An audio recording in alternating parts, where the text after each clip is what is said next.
Hi guys, welcome back to Crypto Chester. My name is Chester and today I'll be walking you through the crypto markets. First things first, I want to start off with the short term for Bitcoin, then the mid term for Bitcoin, and then straight to the long term for Bitcoin. Once we cover Bitcoin, I will be jumping across to some altcoins for you guys. So if you've got any requests there, dump them in the chat now and I'll get to them as soon as I've finished Bitcoin. Starting off with Bitcoin right now, I just want to say we have seen those insane pumps. What we were looking for yesterday after we closed that, I think it was around a 2% long there, after we closed that 2% long, after we broke to the upside from this symmetrical triangle around this point here.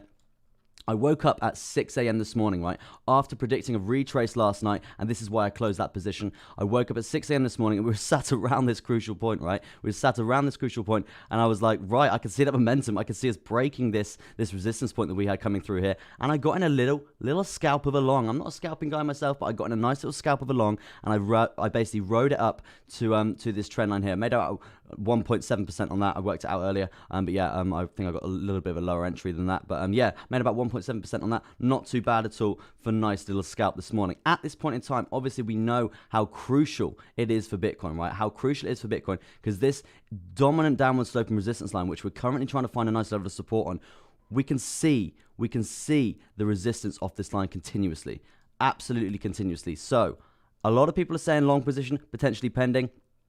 We're sat there and we're waiting cautiously, because if we can find a nice healthy level of support, then yes, primarily it is going to be a nice little long position. If we are referencing the midterm here, this giant symmetrical triangle which has been playing out for a while, and as you can see, it's a very healthy one, very attractive indeed, very nice legs in my opinion, right? So if we are going to see a nice long trade coming up from here, looking at a completion of this measure move on the midterm here, that's going to be ideal, right? We do need to hold our own here and not see any sort of rejection.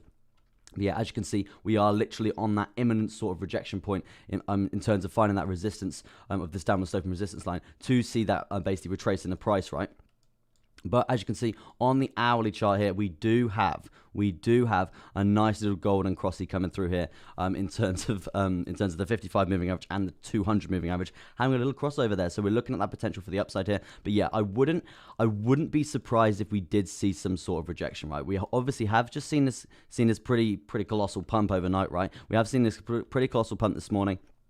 So we do need at least some sort of consolidation to basically make sure this is healthy, right? We need some sort of consolidation here, hopefully finding a level of support and not dropping off. If we drop off, I would be looking at a target for a bounce at that 38,060. In terms of a target to the upside, I do want to see a $40,000 Bitcoin, and I'm sure a lot of you guys do as well. And straight in the chat there with Perceptron, what's up, Chester? What's up, bro? How you doing? And Sujan OG out here. Hello, sir. How are you today?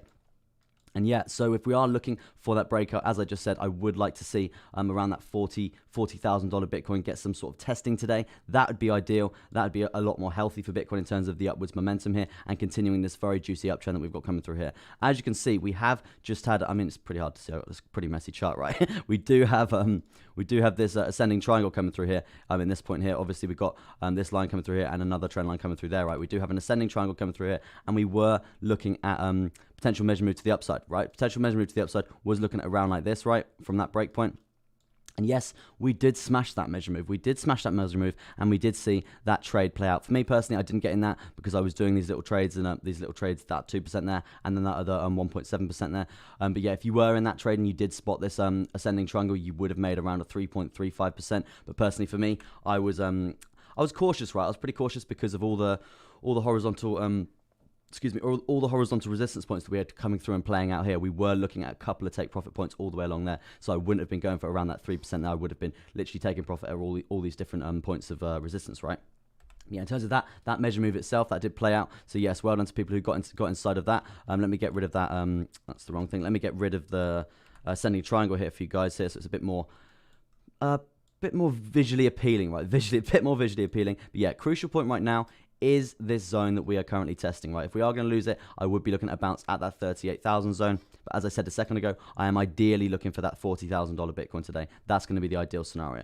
But with that being said, obviously we do have this upward sloping support line on the MACD here, which is very interesting, right? It's very, very interesting because we do have levels of support being formed on that in terms of the downtrend, right? In terms of the downtrend reversal that we have coming through here, in terms of this giant cycle that we've got playing out on the MACD for the hourly.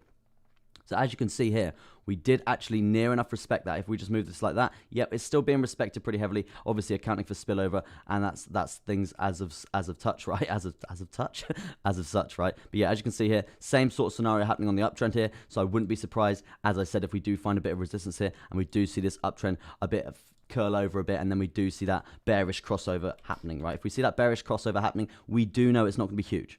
We know it's not going to be huge because we do have a dominant level of support here. As you can see, we have been heavily respecting it, as I just said there. So yeah, if we do have that bearish crossover coming through, we are going to find that level of support. If we don't find that level of support, then it is going to be the end for this cycle, right? It's going to be the end for this cycle on the MACD here, which personally for me, we've been in it for a while. We've been in it for a long time, right? So we do need to end it pretty soon. If we are going to end it, we're probably going to do it in spectacular fashion, and it is going to be a colossal dump. So yeah, this would be a crucial point to watch when we do see that bearish crossover and we do see this downtrend basically playing out. When that does happen, watch this support line crucially, right? Watch this support line crucially, because that's obviously going to have a pretty big factor in whether we are going to bounce from there or whether we are going to basically hold our own. Whether we are going to bounce to the upside from there if we do see that downtrend play out, or we're going to basically dump off a cliff, right? which I don't want us to do. But as you can see here, we do have heavy resistance off this point, and that's why I'm basically saying it, right? We do have heavy resistance off this downward sloping resistance line, so we do need to take into account if we do see a rejection here, it's not going to be a small rejection, right? It's not going to be a small rejection. It's going to be pretty hefty indeed. But yeah, as you can see, we are testing the level of support that we have created here on the hourly, on this downward sloping resistance line. And yes, annoyingly, we did just set a little bit of a lower low on this candle here, but not a lower high, right? We haven't set a lower high. We have set a higher high in terms of this uptrend here. So it's still basically a signification. Signification is it's a sign that we are seeing that progression to the upside, right? So yeah, it's not looking so bad. I mean, it's not looking so bad at all. And yeah, this candle's quite engulfing actually in terms of engulfing it to the upside, right? So yeah, not too bad at all. Does look like we are going to see that progression to the upside in terms of candle patterns there. So that's another factor to take into account. In terms of the RSI right now on the 1 hour, we have to take into account right now that we are pretty much near enough overbought, right? We were overbought, and now we've seen that selling power, and that's obviously what we're seeing here in terms of this candle, right? So yeah, definitely something to think about. If we do see that pump to the upside again, we are going to be overbought in terms of the in terms of the short term there for Bitcoin. Just going to have some H2O here. Oh, goodness me. Guys, if you're liking the stream, smash that thumbs up, helps me out tremendously. Obviously, new YouTuber on the block. Need that extra helping hand in terms of the YouTube algos. But yeah, the RSI right now, as I was saying, it's just about overextended, right? It's just about overextended in terms of buying power. So if we are to see that pump again to the upside, smashing through these higher points in terms of this uptrend coming through here, we would be looking at that overbought point again, right? If we are seeing that, we know what happens when that happens. We get that sell-off. We get that sell-off in terms of price, right? And that's obviously going to have some sort of effect in the price. So I would be inclined to say that we are going to have some sort of consolidation around this period. And hey, like I said a second ago, we do need that after a pump like this, right? We do need a consolidation period after a pump like that to see even the chance of another leg up, and hopefully no rejections there coming through. But yeah, as long as we hold this level of support, so watch this crucially all day. If we lose this level of support, as I said, heavy resistance playing out there on the short term there for Bitcoin. Let me jump to the mid-term for Bitcoin and let's have a little look. Do you even sleep from Neelesh? Yeah, I actually had a really good sleep last night. I was very happy with it. But yeah, nice to see you on the stream again, Neelesh. Hope you're okay today, brother. In England, it was really hot the last few days, but now it's cold. It's pretty cold. Not really cold, but pretty cold. But yeah, in terms of the midterm right now, we are looking at, as I was saying earlier, a symmetrical triangle playing out here, and we have seen that break. And this is another reason why I'm jumping on this stream as early as possible for you guys. Usually around 9 o'clock I jump on, but I'm like, right, emergency, it is pumping. As I said a minute ago, I did make a nice 1.7 little scalp this morning in terms of this move to the upside here, and then we're now obviously testing this downward sloping resistance line coming through here. But on the midterm coming through here, we've broken out of this symmetrical triangle, right? We've broken out this symmetrical triangle, and right now we are looking at a potential long position, right? Potential long position looking very, very goddamn juicy indeed, right? If that's going to play out, we are going to be looking at potential 10, maybe 12% there for Bitcoin. So it's definitely very interesting indeed. But obviously we do have these lower high points to think about, right? In terms of resistance, in terms of a few take profit points, we do need to take into account these points here because we know these are crucial in terms of resistance, right? We do know these are crucial in terms of resistance. Yes, we are seeing potential resistance off this trend line coming down here, which we're currently testing here on the short term. But yes, we have broke it. We are looking pretty healthy in terms of the midterm right now. But yeah, as I was saying just then, in terms of referencing the RSI, we have actually broken through this giant trend line coming through here, which if you're familiar with the channel here, you know we reference this quite a lot on the 4 hour, because we do see heavy resistance off this when we do see that selling power, that buying power to the upside. But as you can see, we have smashed through it. We've smashed through it, not looking too bad indeed. But as I said a second ago, if we are going to see some more buying power, it is going to play out on the 4 hourly on the midterm here for Bitcoin, that we're going to be seeing that overbought section, right? If we see that overbought section, we know what's going to happen. We're going to see that sell off, potentially looking at a bounce point on this support line coming through here. But if we do see that sell off, right, you want to be watching this support point pretty crucially, because if we lose that, we know the resistance that gets formed from that, right? We know the selling power that's continually happening for this trend line coming through here on the RSI, right? So yeah, crucial point would be to watch if we are going to come down and test this zone here. And that could potentially correlate with in a sense losing this major trend line coming through here. In terms of moving averages that we've got coming through here, we do have this 55. That is pretty much holding us up. We did find a nice level of support, and that gave us the momentum to push to the upside. Push to the upside from there. Very, very nice indeed. And obviously we have seen this same momentum this morning. Very, very nice indeed. But yeah, in the chat there, Sujan saying, thank you for streaming for us. I wish you get 1,000 subscribers by next week. So do I, man. Thank you very much. It means a lot getting a compliment. But yeah, hopefully I get 1,000 subscribers by next week. I mean, I hit 200 in literally 3 weeks. So I'm pretty outstanding with the support there. So yeah, thank you guys ever so much. It means a lot. Also, for you guys watching me, obviously it does, right? It means a lot more than you think. Like, obviously I've only got like 3 viewers, but that to me is like amazing. I was streaming for like a week and a half to nobody. So yeah, it does mean a lot that you guys stick around. You like what I'm doing here. But yeah, straight back to Bitcoin here. We are looking at that break position. But for me personally, I would be looking at this retest, because obviously we do have quite a lot of signs of the resistance playing out on the RSI here when we get to that overbought point, and then we're going to potentially come down and test this trend line coming through here. So that's basically an indication, right, that we are going to basically come down, potentially come and see this 55 moving average correlating with this downward sloping support line currently. And hopefully that's going to be a potential entry position for us. We will be taking a nice level of profit at this zone here, and also at that zone there. So yeah, looking in percentage wise, not too shabby at all. Around 7% there, not too bad at all. And then after that, we would be looking at around a 10, 11, maybe even 12% if we're looking for that completion of that measure move. So yeah, definitely something to think about. Let's go on the basis, right? Let's go on the basis that we don't actually see this this play out, and we do see swift rejection, and we do lose that massive trend line on the RSI, right?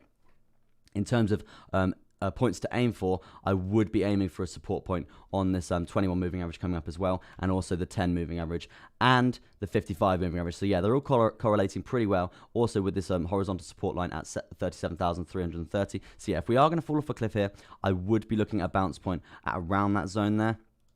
I mean, worst case scenario, we do see some resistance play out from this downward sloping resistance line when we're actually falling below it, right? If that is to happen, I would be looking at a catch point at this higher low point sitting around that 36,070 zone. That would be a potential bounce point to watch. But for me, there wouldn't be any short positions being played out here, obviously because of the momentum, and we do have a lot of things holding us up, right? A lot of things holding us up in terms of high lows to get over, in terms of basically signifying that we are going to see that continuation to the downside, right? And in my opinion, a lot of people are bullish on Bitcoin today, so I do think that's going to have an influx of buying power, and I do think it is going to help the price as well as all the other altcoins as well, right? So yeah, that's pretty much the midterm sort of Sunday. But let me jump to the MACD here, and we'll see what we can get out there. And guys, if you've got any altcoin requests, smash them in the chat now, and I will get to them once I finish Bitcoin, right? As you can see on the MACD here, we do have this trend cycle playing out, and if we are going to see this bearish crossover happening on the MACD, we would be looking at a potential support point being formed along this trend line, right? It's a potential support point being formed along this trend line. So if we do see that bearish crossover, I'd be watching the MACD here, right? Because if we do see that trend, we could be looking at a bounce in terms of a trend reversal, right? In terms of a trend back to the upside. But as you can see, right now we are in this juicy, pretty juicy indeed uptrend coming through here. We do have a high point coming down here. So we could be looking at some sort of a resistance point around this 531 zone on the MACD there. But as you can see, we are pretty far away. We're pretty far away from a bearish crossover happening anytime soon in terms of these two moving averages here. So yeah, I would be inclined to say that we are going to come up here in terms of an uptrend. But as I was saying a second ago, if you look at the RSI here, if we get to anywhere near in terms of that power in terms of an uptrend, we're going to be really overbought there. We're going to be really overbought, and that's obviously going to signify some sort of sell-off there. So yeah, a few things to think about there in terms of the MACD there. In terms of referencing your charts there, we could be looking at a smaller cycle, looking something along the lines of this, right? Smaller cycle looking at something along the lines of this, yeah, around this point, right? And we've obviously got a few touch points coming along here. So yeah, this could signify that the trend is slowly coming to an end. But But with that being said, obviously, we did see that fizzle out here, and we have seen that little pump from there. Yes, I will check WRX for you there, Neerlesh, in a second, sir. Once I've just, I'll sum up the long term in a sec, right? I'm just going to have a drink of the old H2O. And yes, my wisdom teeth are absolutely killing me still. No chance in them healing anytime soon. But yeah, so this would be a crucial point to watch in terms of a continuation in terms of that uptrend for the MACD on the midterm there. So yeah, a few things to think about. And yeah, obviously the support point if we do see that bearish crossover playing out there, right? Let me jump to the midterm. No, sorry, the long term there. But yeah, sorry, let me just sum up, right? We are currently looking for a potential long position. If we do see that retrace in the price, and we would be looking at a nice bounce up from there, that would be the ideal entry. Nice low entry, nice tight stop loss, and then we're looking at that progression to the upside, taking profit at all these crucial points all the way up, right? Looking for that potential completion of that measure move. Straight to the midterm, right? Straight to the midterm here for Bitcoin and one on the daily. Let's start for the daily, right? As you can see here, we do have this pretty juicy descending triangle coming down. And obviously that's formed by all these insane crashes and all these candle closes coming through here. But yeah, not too bad indeed, not looking too bad indeed. I mean, in terms of a measure move for a progressionary trade to the upside, it would be looking along the lines of this in terms of a non-greedy measure move. If you're going to be greedy with it and you were looking for a bigger measure move, you would be doing it like so, and then you would be doing it like this, right? But for me personally, with crypto, I don't like to do this. I think it's very greedy, and I used to do this quite a lot, and I was losing a lot more trades than I was losing a lot more trades than I was winning, just because it's greedy, right? You're greedy. You're going for that insane percentage, and you're just holding out. And with crypto, we usually get to literally like probably not even this high up, and then we just see a retracement, right? There's a lot more resistance playing out, and obviously it's a lot more volatile in terms of markets, right? So yeah, main massive measure moves, they're unlikely to play out on crypto, but they still do, right? I'm not saying they don't, but a lot of them still it's a lot more risky, and then the massive greed factor basically comes into account, right? But yeah, in terms of the small non-greedy measure move we've got playing out here, we would be looking at a potential long position if we can get a nice daily close above this descending triangle, the top side of this descending triangle, right? If we can get a nice daily close above that, it's an indication that we are going to come up. But remember, when we do get that daily close, we usually have a pretty juicy wick to the downside. So yeah, that could be a potential entry for us if we are to come back down and test this 10 moving average. If we do get a candle close above this downward sloping support line currently, right? And yeah, in terms of percent for this measure move to come up, we would be looking at taking a potential nice juicy profit at this 21 moving average coming through here, and then we would be closing the trade, in my opinion, at this 200, because it does correlate perfectly with this lower high point coming down here. And we've discussed this previously. These lower high points are pretty goddamn crucial, right? Pretty goddamn crucial. And this is the grey area we've got coming through here, and we can literally see the resistance that we have from this area, right? And actually that did cause that influx of selling power there. So we do need to take it into account for these lower highs that we are going to potentially see some serious resistance from there. And obviously it does correlate with this 200 moving average as well. So yeah, we would be looking at a nice take profit around that 10.5% there, and we would be taking a nice juicy bit of profit at the 21, obviously around that 6% there. Yeah, so a few things to think about there in terms of the daily, right? In terms of that trend right now, I hopefully we do get a nice daily close in 16 hours above this descending triangle here. That's the ideal scenario. But yeah, if we don't, I would be looking at a candle close below this 10 moving average if we were going to see progression to the downside from there. But then, with that being said, we do have a pretty dominant trend line coming up through here on the shorter term time frames. I think, yeah, we do have a pretty dominant trend line coming up through here, so we would need to lose that as well, right? We would need to lose that as well. So yeah, crucial point to look at would be this 37.6 zone, 37.3 zone, around that zone, right? If we do lose that, then we will be looking at progression to the downside, looking at the targets of these higher lows here to think about, right? But yeah, that would mean we would be looking at a potential low point on this descending triangle on the long term here on the daily at around that 34,500 zone. Definitely something to consider when trading Bitcoin, right? In terms of the bull market barrier that we've got coming up here, we're still pretty far away from it. We can start talking about that again when we get into that 43k zone, 43,400. But yeah, as I said, we do have those insane lower highs to think about before we even think about this bull market barrier. And I mean, it's likely we get rejected from the bull market barrier. I'm not going to say we're going to smash through it with all the might in the world. I do think we are going to see at least some consolidation around this point. I don't think we're going to see an insane surge in Bitcoin's price going in a sense parabolic, right? We are going to see literally over the next, for a while, right, for June at least, right, we are going to see consolidation around this sort of 40 to 50k zone on the basis that we had the continuation to the upside, right? That's just on the basis we have the continuation to the upside. And we can easily have a panic sell-off as we've seen here. So yeah, take that into account as well. But yeah, I think as of now, as of what we're seeing today, a lot of people are a lot more bullish on Bitcoin in general, right? As you can see here, we are setting, this is the weekly time frame here. We are setting these higher low points continuously, right? Which is good, which is very good indeed. We are seeing that signification for this uptrend basically playing out. Very, very nice indeed. And yeah, we are looking at basically challenging this lower high point here. If we are to get there, we will be looking at a potential $40,700 Bitcoin there. I would be really inclined to say that I do want to see Bitcoin get to that 40,000 zone today. That would be really nice to see, and it would make me a lot more bullish on Bitcoin. But I'm not naive to the fact that we could be seeing some insane traps to the downside here. And the last time, as I said before, the last time that we did lose this bull market barrier, we saw that low. I think it was around, might have been 14K for Bitcoin after the $19,600 all-time high from that previous bull run. After we did see that dump to the downside from there, we actually retraced 95% before seeing that continuation in the bear market. So definitely something to take into account, and not being naive to the fact that we could actually retrace literally 90% and then have that continuation to the downside and continue that bear market down, right? I'm not saying we're in a bear market now. I'm saying we're in the undecided scurrying around period that we could be, we could not be. But yeah, everyone wants to go back to the bull market, and that's sort of the incentive for us to do so, right? But yeah, in terms to getting past that, we do need to smash through this bull market barrier to have that insane confirmation that we are going to do that. That's the weekly chart kind of summed up. Crucial that we hold this 55 in terms of if we do see that downswing, if we do see a panic sell, we do need to hold that 55 at around that 32,487 there. If we don't, not looking good indeed. I would be looking for this price action, this volume weighted ATR band at around that 28 zone for a potential bounce, potential long position there. Because if we are going to see this continuation to the downside, we're not going to basically just continue down, right? As you can see here, we did see that insane dump to the downside, right? But we did see that insane buyback power, yep. So we would be looking at a potential long position, and I do have an indicator that actually plots that out perfectly, right? I think it's the daily. And I don't know where my chart has gone. Not good. Yep, I think it's the daily indicator there.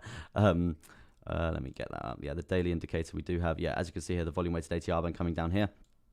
That's obviously a perfect point for a long there. So if we are to see some insane panic sell-off, we know a low point is going to be around this zone here, around that 29-30K zone. So would be looking at a really big pump from there. Very, very nice indeed. Definitely something to think about if we are to see that reverse in the trend. But obviously at this point in time, we are looking for this long position, looking for this this literally trade to the upside here. If we can get a nice daily close above this downward sloping support line on this ascending triangle here, looking for that in terms of percent, we would be looking for that around that 10%, taking profit at that 21 zone. I think that's around 6% there. Yeah, around 6% there. Very, very nice indeed. We will be taking at that point and the 200 as well. Nice juicy profit there, what we're aiming for. Good morning, newcomers across Canada. ETH, please. I'll jump onto that once I've just done Bitcoin, and then I will do WRX for Clearest. And also good morning, the superstars. Very, very cool name there. But yeah, good morning to you as well. Let me jump to WRX. Let me do one little quick thing on the monthly to think about here. Let me get rid of this. One quick thing to think about on the monthly here, we do have this 10 moving average coming up as well here, right? And I do think we do have potential to come down and test that within the month at least. So yeah, it's definitely something to consider, because if we do come down to that level, it's going to be around that 34,500 sort of zone. And there's a few things correlating with that point, right? A few things correlating with that point in terms of chart patterns, in terms of these triangles as well. They are all correlating with that sort of point in terms of finding a nice level of support there. So I wouldn't be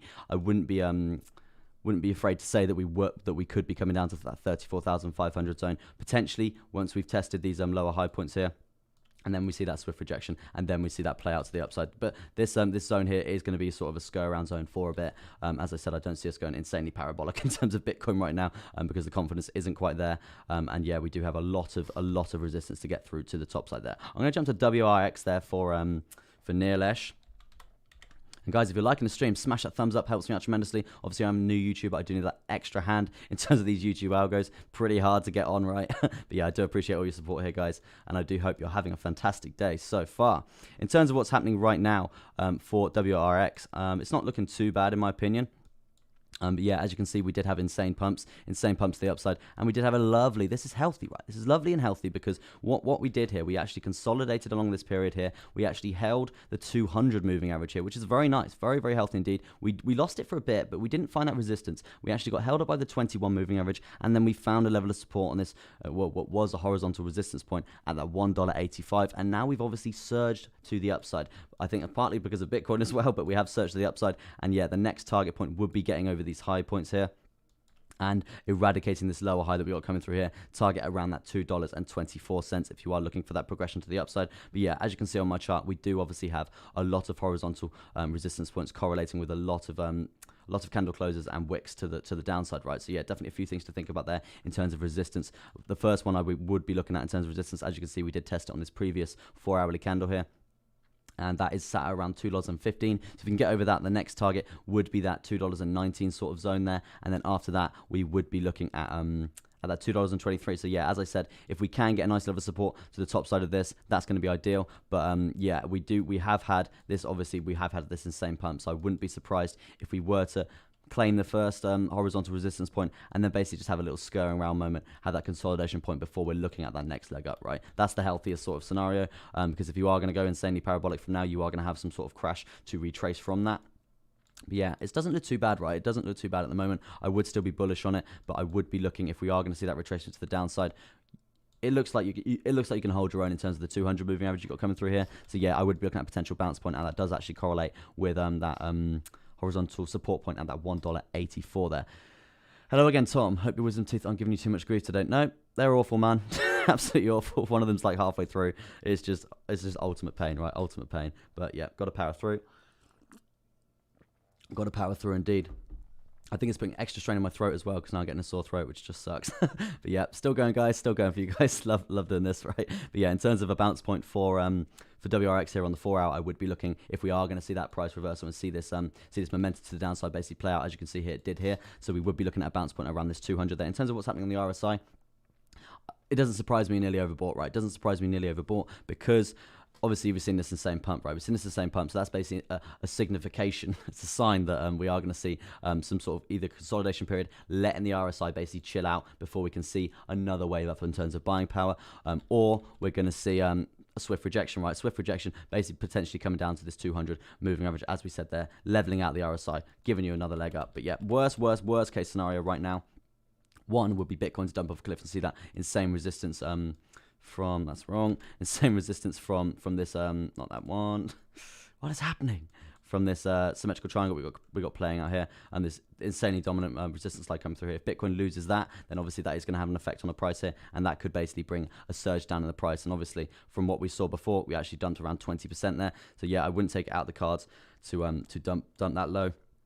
If you are going to be dumping that low, key point would be this upward sloping support line you got coming through here. That would be the absolute key point for looking for a bounce, and it does correlate with a lot of the main moving averages coming up as well. So yeah, not looking too bad as well. I wouldn't see you going any lower than $1.77, sort of around that sort of zone there, and that for me would be a pretty good accumulation zone indeed. Yeah, so not looking bad at all. Very bullish indeed. In terms of what's happening on the MACD here, let me just have a little look for you, sir.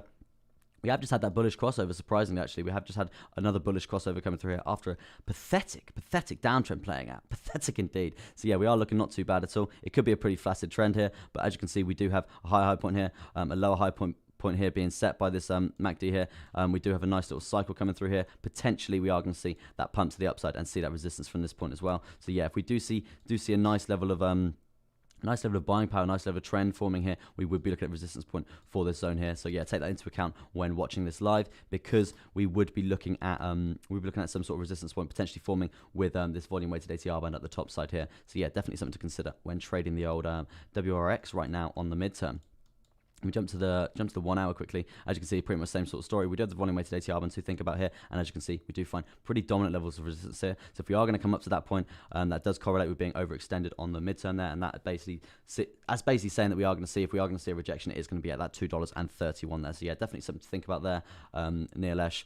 If you are going to be looking at this, looking at trading this all day, right? Let me have a look for Ethereum there for across Canada. Yep, God, my teeth, agony. But yeah, guys, if you're liking the stream there, smash that thumbs up, helps me out tremendously. Turn that thumbs up blue, as I say. And yeah, I'll jump to vet for you there in a second, Tom. Hope you're having a good morning today, sir. Yeah, as you can see here, for what's going on with Ethereum, right? What's going on with Ethereum? We do have this pretty big symmetrical triangle on the hourly, and potentially, yeah, the 4 hourly as well. And we are seeing that buyback looking very good in terms of a long position coming through here, because obviously we've seen that rejection off the 200 in terms of resistance, and we have, I'm pretty annoyed I missed this actually. But yeah, we have seen that rejection, and we have seen that bounce point, and we would be looking at potential long off this bounce point. Yeah, because very, very healthy indeed for Ethereum. Yeah, pretty good indeed. I would be looking at the progression to the upside. In terms of a target, we would be looking obviously at this lower high point to get over. That would be the target for the day, in my opinion. But yeah, I wouldn't be shocked if we were to see resistance from there. But on the good side, we do have this 200 moving average coming through here on the 4-hourly here. So in terms of looking for the completion of this measure move, in terms of a percent for that trade, if you guys got into that, it would have been around near enough 16-15% there. And I have been reading up some really good things about Ethereum today in terms of confidence in the markets, right? So I do think Ethereum could be seeing a nice surge to the upside. If we are going to see resistance, it is going to be at that 2,872 zone, because obviously we do have these lower highs to get over. Very, very crucial indeed. As you can see, the resistance playing out from them as well. So yeah, that would be the point to get over. Absolute highest point to get over today would be that 2,990. If we can see that, smash that point there, we would be looking at progression to the upside significantly, right? Significantly good pressure to the upside. But yeah, that would obviously, this measure move here is the non-greedy measure move, right? And we know Ethereum does like to bang it, right? So if we were looking for the greediest and the most juiciest measure move to think about, and a lot of YouTubers do this instead, but for me personally, for crypto, it's a lot less risky doing the smaller measure moves and aiming for those smaller percentages, because you do find crypto is like 10 times more trappy, right? But yeah, if we were looking for that insane measure move to the upside there, we would be looking at a nice 35% gain there for Ethereum. And yeah, we do have this volume weighted ATR button to think about as well in terms of a take profit point. When that does come down, it is going to correlate perfectly with that big measure move there. Yeah, so a few things are lining up there for Ethereum. I would be bullish today on Ethereum. Not looking bad at all, but as I said, crucial points would be these lower highs to get over. And in terms of the RSI right now, obviously we do have this downward sloping resistance line probably playing out better on the hourly chart here. As you can see here, nice levels of resistance on the hourly here, but we're miles above it here on the hourly. So I do think that is in a sense being eradicated, because if we do get to this oversold point, we know we're going to have that retracement anyway, right? So yeah, eradicate that, and yeah, we are pretty much near enough overbought here on the RSI. So I do see some sort of correction at least playing out, potentially something along the lines of this, coming down like this, basically just consolidating for a bit before we can see that potential for another leg up in terms of the price for Ethereum. But yeah, as I said, crucial point, we do need to consolidate before even tackling these lower high points here for Ethereum there. Let me jump to how's your wisdom teeth? Oh, it's really nice everyone's asking, actually. Absolute agony. Absolute agony, absolute killing. But yeah, appreciate you guys on the stream today. Very nice to see you back. Shivansh, very nice to see you back, sir. Yeah, means a lot. And I hope you guys are having a fantastic morning. Let me look at VeChain there for Tom. And any other requests, guys, dump them in the chat. And yeah, we'll get to them. I'll get to them as soon as I physically can. But yeah, at this point in time, I'm literally out of requests there. So if I don't have any requests, I will just be jumping through the top 50 cryptos, probably BNB, XRP, ADA, DOT, those sort of ones there to think about. Right, in terms of what's happening for VeChain right now, as you can see, pretty big, pretty juicy, pretty big, pretty juicy ascending triangle playing out, as you can see here. I don't know if you guys can see that properly. But yeah, pretty big, pretty juicy ascending triangle playing out. And look, we know when we see an attractive one and we see those nice legs, right? That is good. That is good. Maybe I should stop saying that. Sounds kind of pervy, right? But yeah, not too bad at all in terms of this ascending triangle. And it looks healthy. We're getting a lot of confirmation on either side continuously. So that is an indication that we are going to have a potential successful trade, successful long position. But what I would say for a key watch point, obviously we have had this pretty good pump in terms of the short term here for VeChain. Not a problem at all across Canada there. Yeah, not a problem at all for doing that little request. Any more, jump them in the chat. But yeah, as you can see, we have seen this 8% pump since the start of the day, right? 8% pump for VeChain. Obviously, probably due to Bitcoin there. But yeah, not too bad in terms of looking bullish, because we are smashing through these high points in terms of this uptrend. We are setting higher lows continuously. It's not looking bad at all, right? It's not looking bad at all. I would be bullish on VeChain, but as I said, on a lot of the charts, it is playing out to come up and test this grey box zone coming through here, correlating with these lower high points in terms of these insane downwards dumps, right? Downwards dumps to the downside. So yeah, if we are going to see any resistance, I think it is going to be around this point. And in terms of what's happening in the price recently, we have seen a nice surge, right? We have seen a lovely surge here. So I hate to say it, we need at least some sort of correction or consolidation before we're seeing that healthy progression to the upside. Not parabolic like that, but like this, right? Yeah, before we see some sort of progression to the upside looking like that. And then we can look at bigger things for VeChain. But at this point in time, I would be looking at crucially getting over this point. Key point to get over is that horizontal resistance point sat at that 13 cent 6 there. So yeah, I would be having a look. Yep, Swampner, I will be jumping to Matic for you, sir, in a second. Not a problem at all. Yep, yes, sir, I think. I can't really see your picture this far away, but yeah. Sorry if you're not. Yeah, so yeah, key point for VeChain right now, and as you can see, we are currently pumping, right? We're at the top of this candle on the 1 hourly here. Let's jump to the 4 hourly and let's have a look here. Same sort of scenario playing out here. We do need to get over this crucial point here. Obviously, we do have this major candle close here, and obviously you can see the resistance playing out to the downside from there. Pretty big indeed. So if we are going to see some correction, it is going to be at this point. If we do see a nice level of support playing out here, once we see that consolidation period, I would be looking at challenging the 200 SMA coming through here, and that the price for that would be that $14.34. So yeah, crucial point. I would be watching this with all my beady eyes coming through it. On the worst case scenario, right? Worst case scenario, we do see that insane resistance, right? We do see this insane resistance playing out. I would be looking at a potential bounce point from this upward sloping support line coming through here. And also, we do have quite a few little moving averages coming through here, so I don't see us dumping absolutely insanely off a cliff straight away. We would be looking at a consolidation period before a leg down.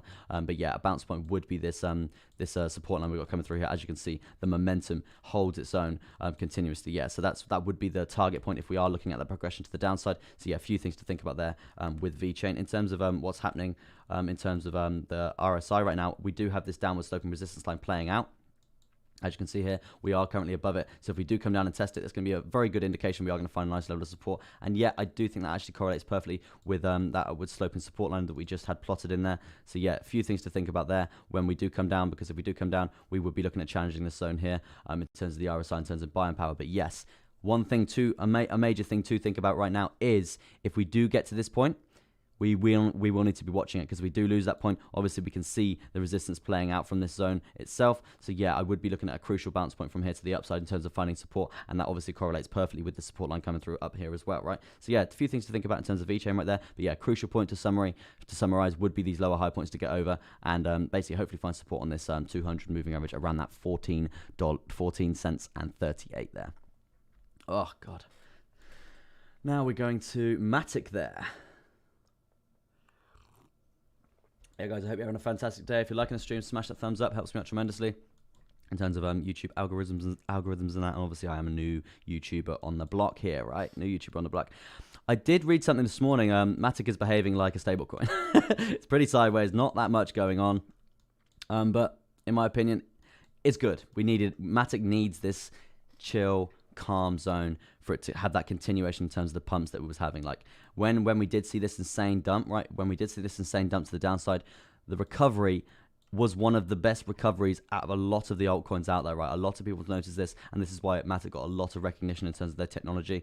But yeah, so we did see a lot of recognition happening, and we did even nearly see an all-time high being formed there on the basically the retrace in terms of the price to the downside in terms of that panic sell, right?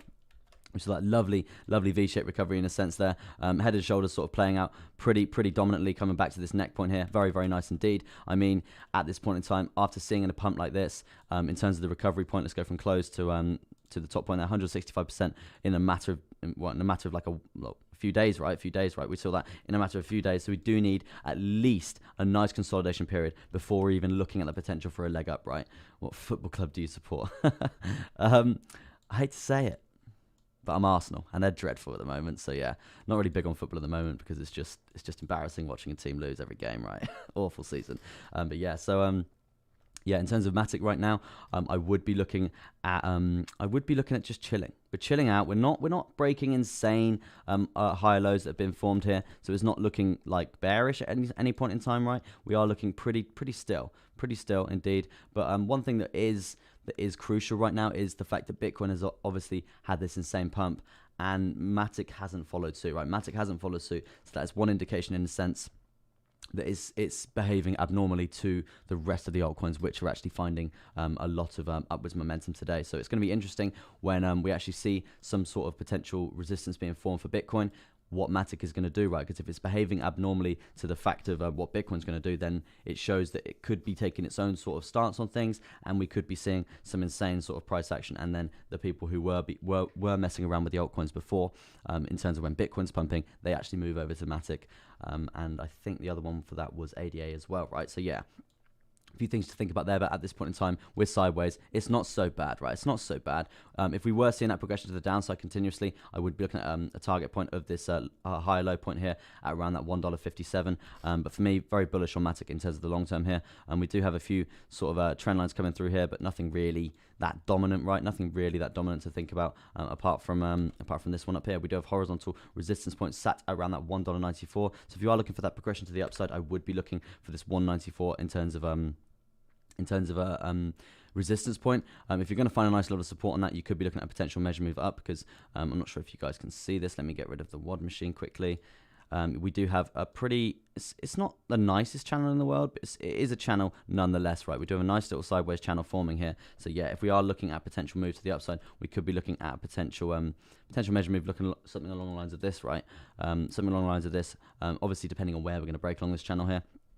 Ideal scenario for Matic would be to carry this channel on. That's not the right thing to carry this channel on like so, basically skirt around in it, have that sideways momentum continuously, and then correlate this measure move perfectly with finding the support on this downward sloping resistance line currently, right? So yeah, definitely something to consider, right? Definitely something to consider. Mr. F, good morning, sir. Hope you got some sleep. KNC, please. Yes, sir. I actually had a really good night's sleep. Very, very good indeed. Shivansh, yep. Let me, do you think Bitcoin will break 39K today? Hey, so if we can find a nice level of support on this zone here, then yeah, that's going to be ideal. And we would be looking at coming up to test this 39,500, 600 sort of zone. But as I was saying earlier, be cautious, guys. Be cautious, because we know the resistance of these points here. We know the resistance of this trend line coming through here. So we could find some imminent resistance, and it's not going to be slow. It's going to be happening pretty imminently, and we are going to see that correction. And obviously, if we do see that a lot, I know a lot of people that have turned bullish today. Across all the social media platforms, right? A lot of people, a lot of the big guns have turned bullish today, because we are breaking out this pretty big chart pattern coming through here, yeah. So if we do see that insane rejection coming through here, we're going to see, I think, quite a bit of a panic sell-off in terms of the price of Bitcoin. So that could obviously have an effect as well. In terms of what's happening on the midterm for Bitcoin right now, just a little summary for you there. Shivansh, yeah, that's how you say it, I think. But yeah, so we have actually broke the symmetrical triangle to the upside here. I would be looking at a long position if we were to come down and test this sort of zone. Ideally, we do come down and test this sort of zone and basically have a little retrace from this pump that we've had here, and that's basically the healthiest thing if we are looking for that next leg up as well. Because we do have a lot of correlating support coming through here at this point, a lot of moving average coming through here, a lot of a lot of trend lines coming up through here in terms of upward sloping support line there. So yeah, we would be looking at a lovely bounce point from there, looking at a potential measure move up around that 10% gain, I think that was, and 6% coming at this 6% take profit at this 40k zone. But I am going to say, I do think we are going to find a heavy level of resistance at this point. I think we're either going to find resistance, and we are going to fizzle out, or we're just going to actually smash through the moon here, and we are going to actually claim this lower high zone and find a nice level of support on that. If that does happen, then I'm back to pretty bullish on Bitcoin, right? But yeah, be cautious in terms of the fact if we are going to clear this zone. But yeah, as you said, do you think we are going to break the 39k today zone? I would like to see it. I would like to see a $40,000 Bitcoin today, as I said at the start of the stream here, but we do need to think about this crucial lower high point here to even contemplate coming up to this point here, because this, obviously, you see the heavy resistance coming down here. You see the heavy resistance, so we do need to take into account this zone here is going to provide us some hassle. Some hassle indeed. So yeah, I would be watching that pretty closely with beady eyes, like we like to say on this channel, right? Yeah, I would be watching that pretty closely. But yeah, at this point in time, it doesn't look bad at all. High lows being set continuously.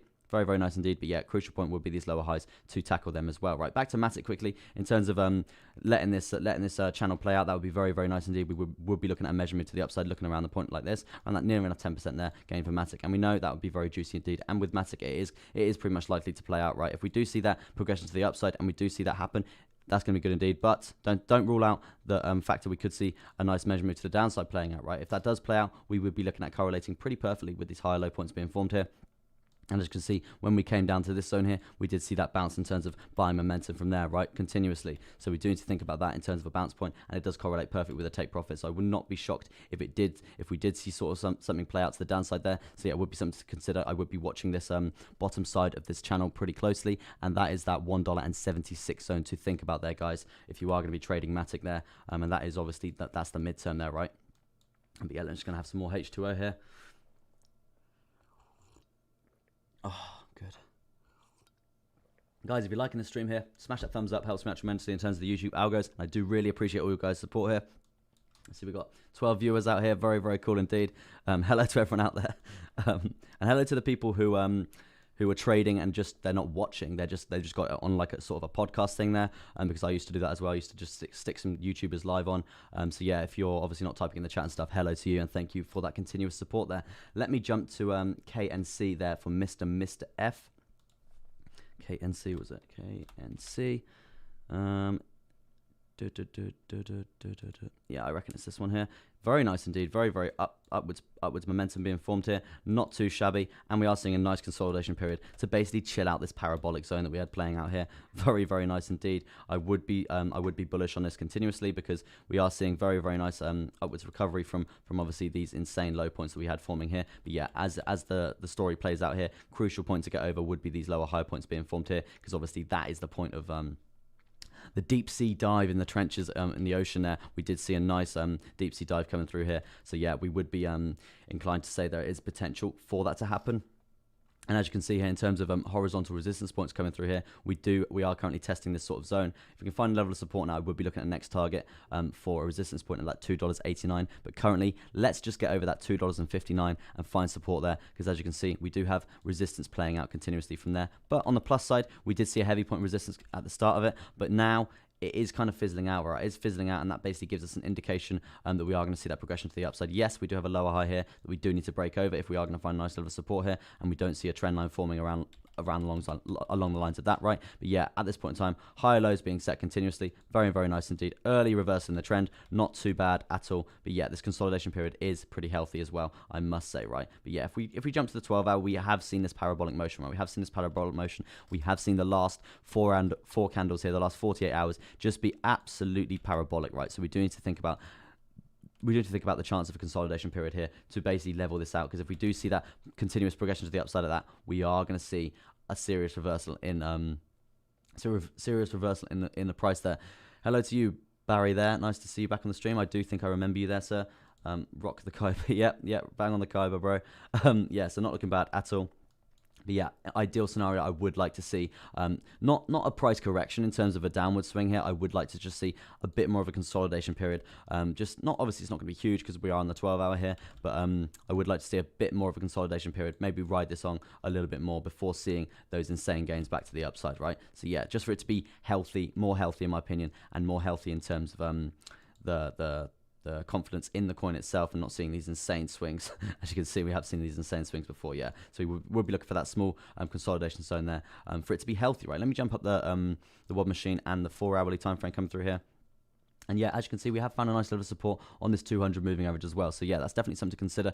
But we also do have this, it's a pretty big monthly pivot point here to think about, and that is the $2.55 zone. If we can get over that, very nice indeed. I would be looking at a target for that $3.15 on the 4 hourly in terms of the volume weighted ATR band, because as you can see here, we do have this, obviously this is the volume weighted ATR band coming down through here. It is the red line here. So yeah, we are seeing pretty heavy resistance off these points here. So yeah, I would be looking at potential for a rejection here, and then potentially coming down and consolidating between this sort of zone here after this insane parabolic pump up to the upside, right? So yeah, that's the ideal scenario there, to come up to this $3.11.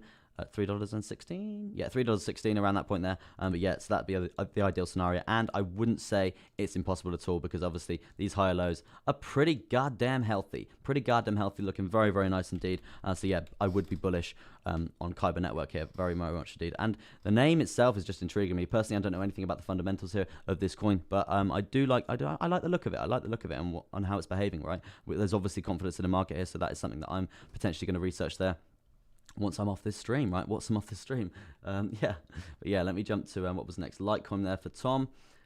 Litecoin there for Tom. Should have some more water here, guys. Wisdom teeth coming through, so you have to excuse me if I'm slipping up on words and stuff like that. But on the plus side, I'm drinking like 10 times more water when I'm streaming, which is good for you, of course. But yeah, so obviously we've got this upward slope and support line coming through here. So if we are going to see a retracement in the price happening anytime soon, it would be looking at a nice bounce point correlating with a couple of these moving averages coming through here as well. The 55, which are currently finding a nice level of support on. We've got the 21 moving average coming up as well. We've got this price action channel coming through as well. So yeah, few levels of support correlating with this upward slope and support line coming through here. not too bad. It's not too bad at all. I mean, in terms of what's happening with this downward sloping resistance line, we have near enough broke it, right? We broke it to the upside. We would be looking at finding a few 4-hourly closes above that if we were looking for a position here. In terms of I would be doing it off this line, this point here, just to be not greedy and as healthy as possible in terms of looking for that trade. No, that was wrong. Looking for that trade here because we do have this point here. So I will be looking at some sort of non-greedy measure move around this point, right? Coming up, if we do get a couple of 4-hourly closes here, I would be looking at a potential trade to the upside here for Litecoin. But obviously, taking into account, we do have these lower high points to basically smash through as well. So yeah, definitely something to think about because if we do see that rejection from those points there, we are going to see pretty hefty resistance coming through there, and that could basically initiate us coming down and seeing a stop loss there. So I would be seeing some potential of taking a nice level of profit there in terms of percent for that. We would be looking at, firstly, around a 6.9% profit for that. I probably would take up around 50% of my position and then move my stop loss up. So if we are to come down to that point and we do hit that stop loss, then it's already above my entry. So we're juicy indeed. We're not going to have any loss at all there in terms of that trade, right? In terms of the next lower high point there to get over would be that $211 there. In terms of a target for this measure move to the upside, and in terms of a percent for that, that would be at around 11%. On the basis we are going to get over that and complete the measure move here, for me personally, I would be exiting my trade here because one, it's insanely greedy going for that extra 5% once we've already just banked that near enough 12% there. So yeah, I would be with the history of resistance off these points, I would just be getting out my trade and being like, yep. Took profit, very, very nice indeed. Granted, yes, we could go up, we could complete that measure move, we could come up to that 223 zone, but personally, never be afraid of taking profit, guys. Never be annoyed about taking profit. Yeah, it could pump 300% after you've taken profit, but at the end of the day, it's not a loss. You've taken profit, right? Keep that mentality, and it's all good indeed, right? All good indeed. In terms of targets right now, I would be looking at holding this downward sloping support line that we've got currently coming through here.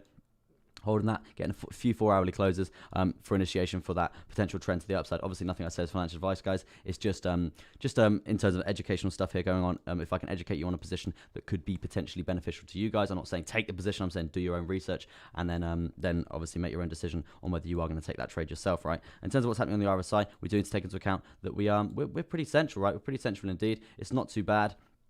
So it does basically gives us some room, gives us a bit of room in terms of buying power, right? If we are going to see that surge to the upside, I can't really see any sort of rejection coming through here and leveling us out again at this point in time. But I would be looking at a downward sloping resistance line coming from this point coming through here, right? Let me get that in. This is obviously a downward sloping resistance line from another time frame.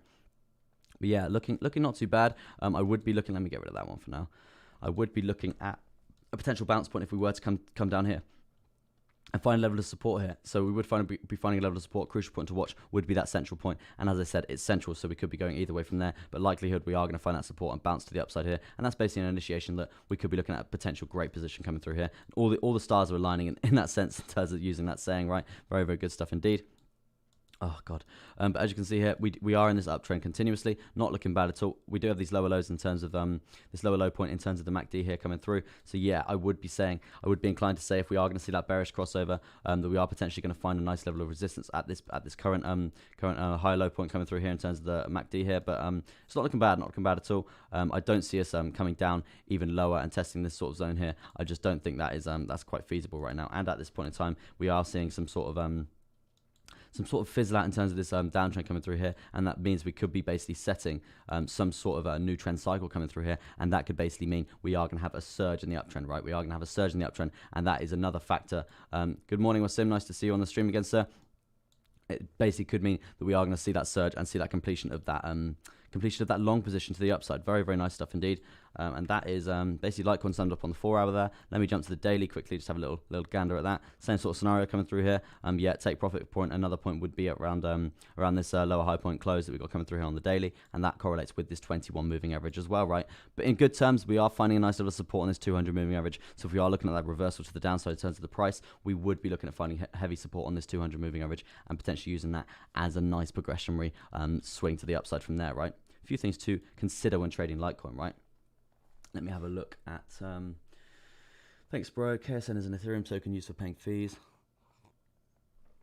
A protocol that aims to make swapping digital assets and cryptocurrencies simple and efficient. Sounds good, very, very nice. Thanks for the information there, Mr. F. Hey dude, love the show. Thoughts on XRP and Loop Ring, very, very nice indeed. Let me jump to XRP for you there. Mark, nice to see you back on the show, sir. And any trades I'm looking forward to. I did make 1.7% this morning on Bitcoin, just a little scalp. Obviously, you guys know I'm not really the biggest scalper in the world. I like those swings. But yeah, I made a nice little 1.7. I woke up and I was like, oh God, that's just cleared a crucial point of resistance there in terms of a bounce point for it was just around this point, right? It was around this 38,000 sort of zone. I was like, yeah, that's potential for a great long position up to this downward sloping, well, it was a resistance, now it's support line. So yeah, banked a nice at 1.7 this morning. In terms of in actual trades right now, I haven't actually really been looking because I've been just jumping on the stream this morning from the 8 o'clock zone there. So yeah, I will be looking at trading myself once I'm jumped off the stream for you guys. But yeah, as I said there, potential position to look forward to on a lot of the charts, right? On a lot of the charts there, it is kind of near enough playing out the same, right? Near enough playing out the same. Obviously, a few are different, but yeah, we are looking at some potential long positions there. But obviously, keeping a beady eye whether Bitcoin holds this level of support coming through here at that 38,000 zone. I mean, I would be looking at a long for the midterm here if we do see the price actually come down and see a test of this downward sloping support line coming through here, because that is obviously going to correlate with a lot of major moving averages coming up to the top side here. So we will be looking at potential long to the top side here, obviously managing the price action, see the whether we're going to bounce off this crucial point on the downward sloping support line on the RSI here as well. So yeah, few things to think about. But yeah, in terms of a Bitcoin long position, I would be looking at around this sort of zone here. That's what I was getting at this morning, but yeah, I actually ended up getting a 1.7%. But yeah, in terms of a daily position, I would be looking for, I would be referencing the RSI here to see how far we're going to go for Bitcoin, and then definitely seeing some sort of bounce point from here. If we are going to see some sort of bounce point on the RSI, on the symmetrical triangle playing through here on the midterm here, then that's going to be very juicy indeed in terms of a long position. In terms of percent for that position, right, we would be looking at potentially a completion of the measurement, 12%, very, very nice indeed. But obviously, as I've said previously a lot of times, we do obviously have these lower highs coming through here, so we would be looking at taking a nice chunk of profit at 6.5%, 50% probably, and then probably closing the position for me personally at that 10% there. So that'd be a very, very nice trading there if we can get that in for Bitcoin. Yeah, in answer to your question, I'm digging the show. Maybe some light background music, I'll set the mood. Yeah, I was thinking that actually. Like I've got a bit of like house music and drum and bass in my ears to help me with my flow. But yeah, if you guys would like some sort of house music and sort of some sort of drum and bass music behind, obviously very quiet indeed. That could set the mood, I think. Yeah, good idea there, Mark. I might look into that and see if I can get some non-copyright music going, right? But yeah, what was next? It was XRP for Mark there. Let me jump to XRP for Mark. Oh God, my wisdom teeth, I can't tell you. Looking very good in terms of holding its own in terms of the consolidation period here for XRP after this insane pump to the upside on the lower side of this ascending triangle here. So yeah, very, very nice indeed, I must say. But yeah, crucial point to watch out for would be breaking this zone here. It would be breaking this zone. It would be a grey box zone that we've got coming through here. Let me get that drawn in there. Would be a grey box zone coming through here. We would be looking at getting over this point here at that $1 and $1.09 there. If we are going to be looking for that progressionary move to the upside, potential long position in the future, right? Potential long position in the future. In terms of percent for that trade, we would be looking at around a 17% trade, 17% gain if we are looking for that completion of the measure move there in terms of this ascending triangle to the upside, right? But yeah, a few things to think about there. In terms of crucial points right now, we are holding this horizontal support point at this $1.02 there. That would be ideal if we can hold that. Yeah, at this point in time, we do need to smash through this horizontal trend line coming through here, right? Horizontal resistance point coming through here at that $1.04. In terms of a target, it would be finding support on that, getting a few 4-hourly closes above that. That's going to be very, very nice indeed. Fire in you. Not heard of it, sir. Just dropping by to tell you I love you too, Chester. I just mentioned it to Hammy. Nice to see you, Ivo, back on the stream there. Nice to get you to support there, bro. Absolute OG out here. Very nice to see you, so I hope you're having an amazing day.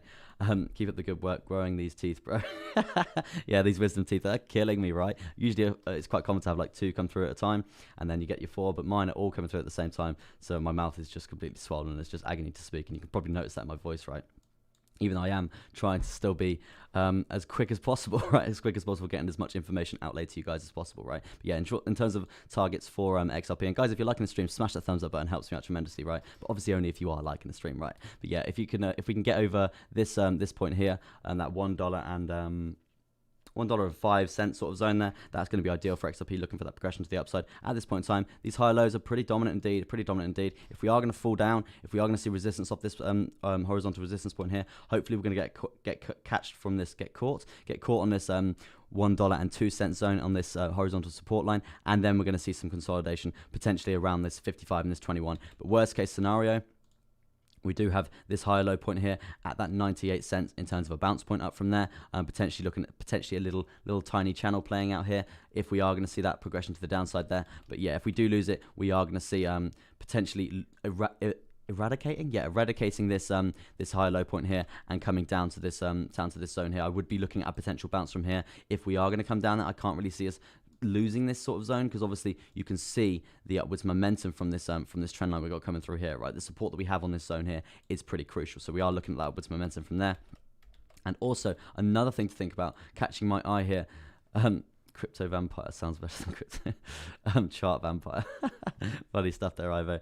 But yeah, as you can see here, we do obviously have this downward slope and support line coming through here on the RSI, which we can obviously say we are finding heavy levels of resistance from as well. So yeah, definitely something to think about. If we do find the resistance here in terms of this ascending triangle coming through here, if we do find that resistance to the downside, we would potentially be looking at a bounce on this support line we've got coming through on the RSI in terms of having that regeneration and in terms of that buying power to the upside. But yeah, that is going to correlate perfectly with the 55 and the 21 there. So yeah, a few things to think about there. In terms of the MACD there, we are looking at this uptrend sort of fizzling out, and we have just had that bearish crossover. But yeah, I wouldn't be so inclined to say that we're going to have an insane downtrend to the downside right now, because as you can see, these two moving averages themselves, they're pretty close still. They're not looking like they're going to be spreading apart anytime soon, basically signifying that we are going to have that insane downtrend there. So we could be looking at an imminent bullish crossover back to the upside again, and that would obviously signify some sort of uptrend coming through here and looking not too bad at all, potentially giving us enough momentum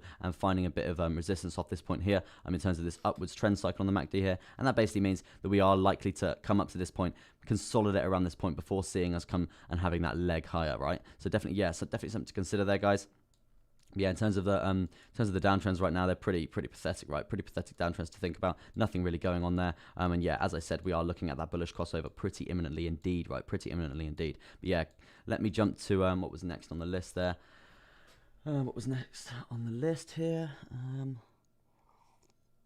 It's for Neil Esch, OG out here. Mana here. Let me jump on that. Mana. Binance listing. Decentraland. Oh yeah, I've heard of Decentraland actually.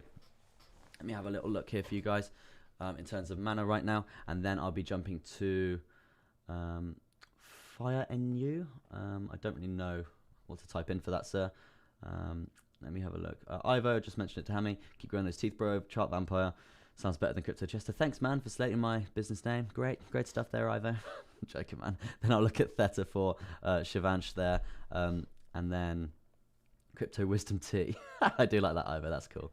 And then I'll jump to Ethereum for Marcus there. And guys, if you're liking the stream, smash that thumbs up. Turn that thumbs up blue. But yeah, Mana right now, it's not looking too bad, right? Not looking too bad. High lows being set continuously. I must say, it's not acting as aggressive as a lot of the other charts in terms of upwards momentum here. But you do have this this level of support, right? It's been tested. I hate to say it's been tested probably 4 times here. So if you are going to see that get tested again, I wouldn't be surprised if you saw a potential little dump to the downside there. But obviously, we do have a lot of higher lows to think about in terms of support points. A lot of high lows to think about in terms of support points. So yeah, we could be looking at a potential bounce from there if we do lose, on the basis that we do lose this trend to the downside. If we are looking at progression to the upside, we want to be holding this crucial level, this horizontal support point at that 0.86, right? Crucial level that we hold that in the next 4 hours, right? Because obviously we did get a nice tiny close above it, and we are currently finding support on it. Yeah, if we keep that up, it is looking good indeed. And we do have this obviously this upward sloping support line to think about as well in terms of a bounce point.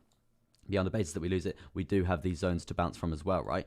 And yeah, as you can see here, this is obviously a very crucial point in terms of a trend reversal, right? So if we do see us get to that sort of point there, we would be looking at potential resistance, seeing that around that $1.02 there. So I would be looking for that. If we are going to see a nice surge in the price, like we have seen with a lot of things at this point, right, I would be looking at probably a bounce point from this 200 in terms of progression to the downside, potentially coming down again, having a consolidation period, and then bouncing up from there, right? But at this point in time, I mean, it's not looking so bad. It's not looking really bad. But yeah, we have just broke an ascending triangle, right? We have just broken a mini ascending triangle to the upside here, so we could be looking at potential. I think it's actually played out, right? Potential measure move, looking something along the lines of this. We have, it's pretty goddamn messy. Yeah, we have seen a measure move play out, so we could be seeing some sort of rejection coming from here. Let me clear this chart up a bit for you guys. It is pretty messy indeed. Yeah, here we go. Right, yeah. So as you can see here, we did have an ascending triangle basically play out here, and we did see potential measure. Well, we did see a measure move play out to the upside here. So potential long position for that would have been around literally like a 4%. So still pretty nice indeed.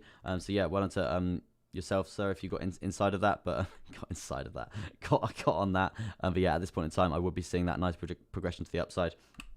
In terms of trend lines that we got coming through here, I would be inclined to say that we have got one coming right up along the side of here, and that basically means that we are forming some sort of rising wedge coming up here. So I would be looking at a target point before seeing some rejection at around this 93, 94 sort of zone coming through here. And if we are looking to break to the upside, we could be looking at a potential measure move from this rising wedge, looking something along the lines of this, obviously on the basis that we break along here, and we do touch the top side, and we'd use that as the pretty most dominant trend to the upside here. And that does actually correlate pretty well with this horizontal resistance point coming through at that $1 and that $1.25 there, 2 cents and half a cent, right? 2 cents and half a cent right there. So yeah, definitely something to think about if we are going to see that progression to the upside. In terms of that momentum, in terms of moving averages right now for the 4 hour, we are potentially looking at let me get rid of this quickly. Yeah, we are looking at they're not too far. They're pretty far away, right? They're pretty far away. We got the 55 and the 21 doing a nice little crossover there, but yeah, we are going to look at finding a nice level of support on them if we do come down to them. So yeah, that's worst case scenario. We do get that swift rejection coming through here, and a bounce point around this zone here, because obviously that does correlate with the lower highs, and also this horizontal support point that we do see a lot of candles actually finding a nice level of support on in previous price action, right? So yeah, a few things to think about there in terms of the central land. So yeah, not too bad at all. I would still be bullish on this, but obviously depending on Bitcoin itself. But yeah, next target would be that where was it? We said that the top side of the wedge, right? Top side of the wedge. No, that was like this, right? Losing it. Nah, it's here, right? Yeah, so the top side of this wedge around that 94, I think it was, or 91 there. So that would be like the next sort of shorter term target there for central land there.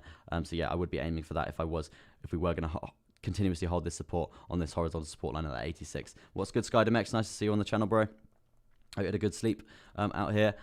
Yeah, and very, very, very crucial that we see us hold this 86 cent zone. If we don't, as I said, we are looking at a bounce point at this 55. In terms of what's happening in the RSI right now, it's not too bad, right? It's not too bad at all. We're seeing that progression we grow to the upside in terms of a nice fizzle out trend. It's not looking that great in terms of the uptrend right now. Sorry, it is looking that great in terms of the uptrend right now, because we don't really have them insane swings, right? Them insane parabolic swings, which basically obviously means we all know that we do get those insane corrections from there, right? So yeah, at this point in time, it's looking pretty good on the RSI, because we are going to basically fizzle up. When we get to that overbought point, we are going to see that sell off. But if we do continue this momentum, and it is pretty chilled, it's going to be a long time before we get there, and we could basically just grind up continuously. So yeah, I would be watching that. I would be watching the RSI. If we do see a spike, we are going to see a spike on the RSI. It's just how it works, right? And then we see with the rejection coming through from there. So yeah, definitely a few things to think about. Potentially that is going to correlate perfectly with this upward sloping resistance line coming through here at around that 92 sort of zone, 91, 92 sort of zone. So yeah, a few things to think about there when trading Decentraland. Trading Decentraland. It's all good, bro. Nice to see you on the stream. Skydemex there. My teeth. Good. And what was next on that? What was next on the list? It was Theta for Shivansh there. Theta,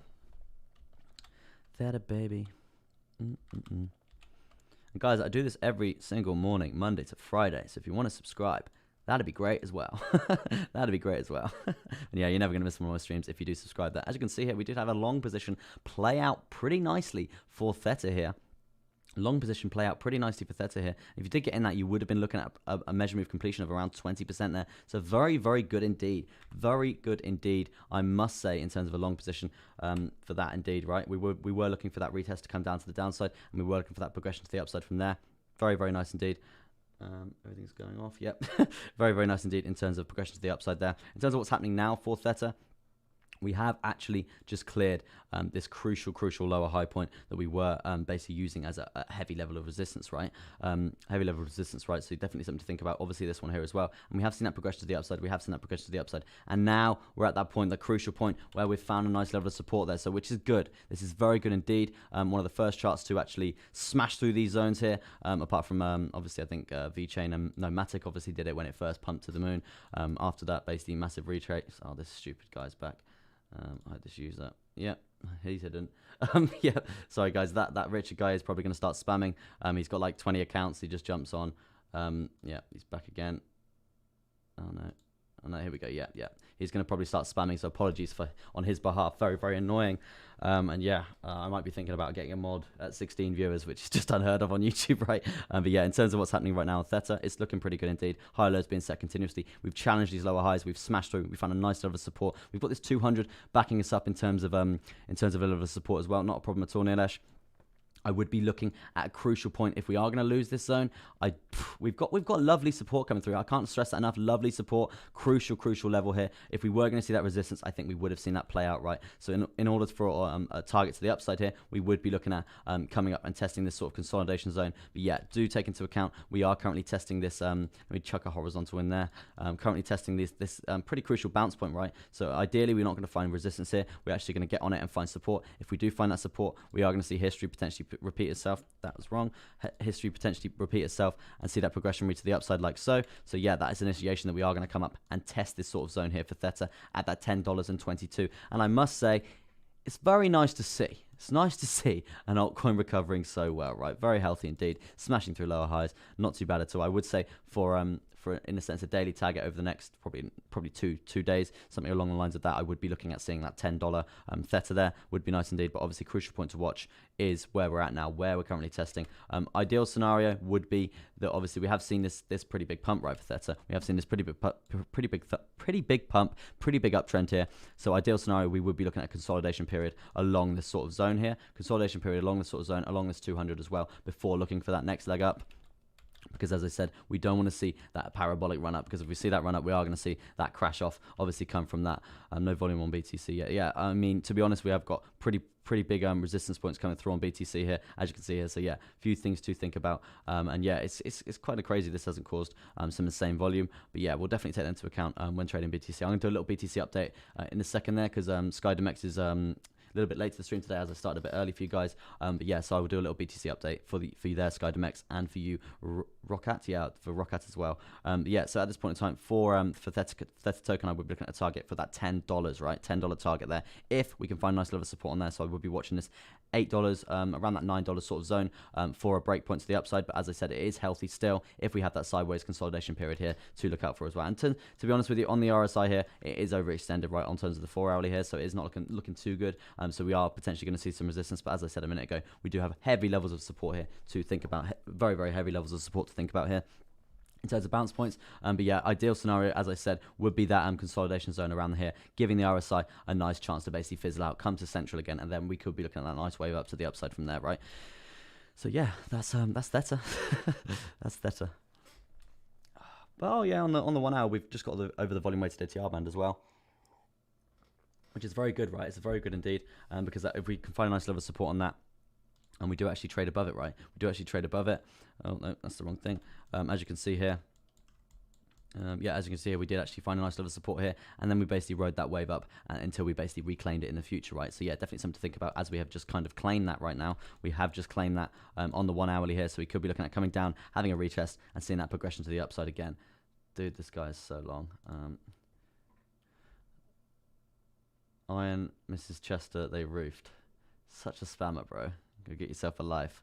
But yeah, so yeah, crucial point here for Theta. If we do hold this zone, that's going to be absolutely ideal. Right, let me get these requests in coming through. ETH for Marcus, I think it was. I don't think we did that. And then I'm going to be doing a BTC update for SkyDMX there. Guys, if I do miss your request, because this guy is spamming now, if I do miss your requests, just spam the chat, out spam him, right? And I'll get to them, right? Obviously, I don't mind you guys spamming. If this guy is making you miss the requests, because that is obviously very unprofessional. It's very annoying if I'm not doing doing a request on the channel here, guys, because that's obviously why I'm here. But yeah, in terms of Ethereum right now, as I was saying a second ago, we are looking at a potential trade here. And yeah, I did see earlier, I was should I sell my kidneys to buy Bitcoin? No, sir, do not sell your kidneys to buy Bitcoin. But yeah, yeah, in terms of, I've heard that as jokes. But yeah, in terms of a long position here, that was pretty good indeed. In terms of a measure move here, it would be inclined to look something along the lines of this in terms of a percent for this trade. I know a few people are potentially long on Ethereum right now, and that basically is, we are looking not too bad at all. It's looking very healthy indeed. In terms of a percent for this trade, we could be looking at 15% growth there for Ethereum. Not bad at all. But yeah, referencing the RSI, near enough overbought here. Near enough overbought here in terms of the RSI coming through here. So yeah, we are looking at that, in a sense, retracement coming back down anytime soon, or that consolidation period where we basically chill out for a bit and then we pump to the upside. So Uniswap there for Rens. I'll jump on that in a second, so once I've done a BTC update, and then yeah, BTC update, and then I'll jump on Uniswap for you there. So yeah, in terms of completion to the measure move, we were looking at 15% gain there. And as you can see, we do obviously have these crucial horizontal resistance points coming through here. Let me jump to a bigger time frame for you guys here. Yeah, we are finding a nice level of support on this 200 moving average, which is very, very healthy indeed in terms of this long position coming through here. For me personally, I didn't get into this. Pretty annoyed. I missed it. But yeah, it would have been a very good entry and a very, very nice gain so far. And we would have taken nice amounts of profit continuously all the way up, probably 25%, as we're basically growing up here. So yeah, in terms of a crucial point here, I would be looking at finding heavy resistance at that 2,872 zone. As you can see, history is playing itself out here, and we are going to see potential resistance coming off this point. So it's definitely something to think about. Very, very key. Very, very key point to watch there. Akshay, thanks, man. I was just about to go to the doctor. You funny guy, man. Hilarious. And Ren's deleted his comment, right? But yeah, I'll still do Uniswap for you there, sir.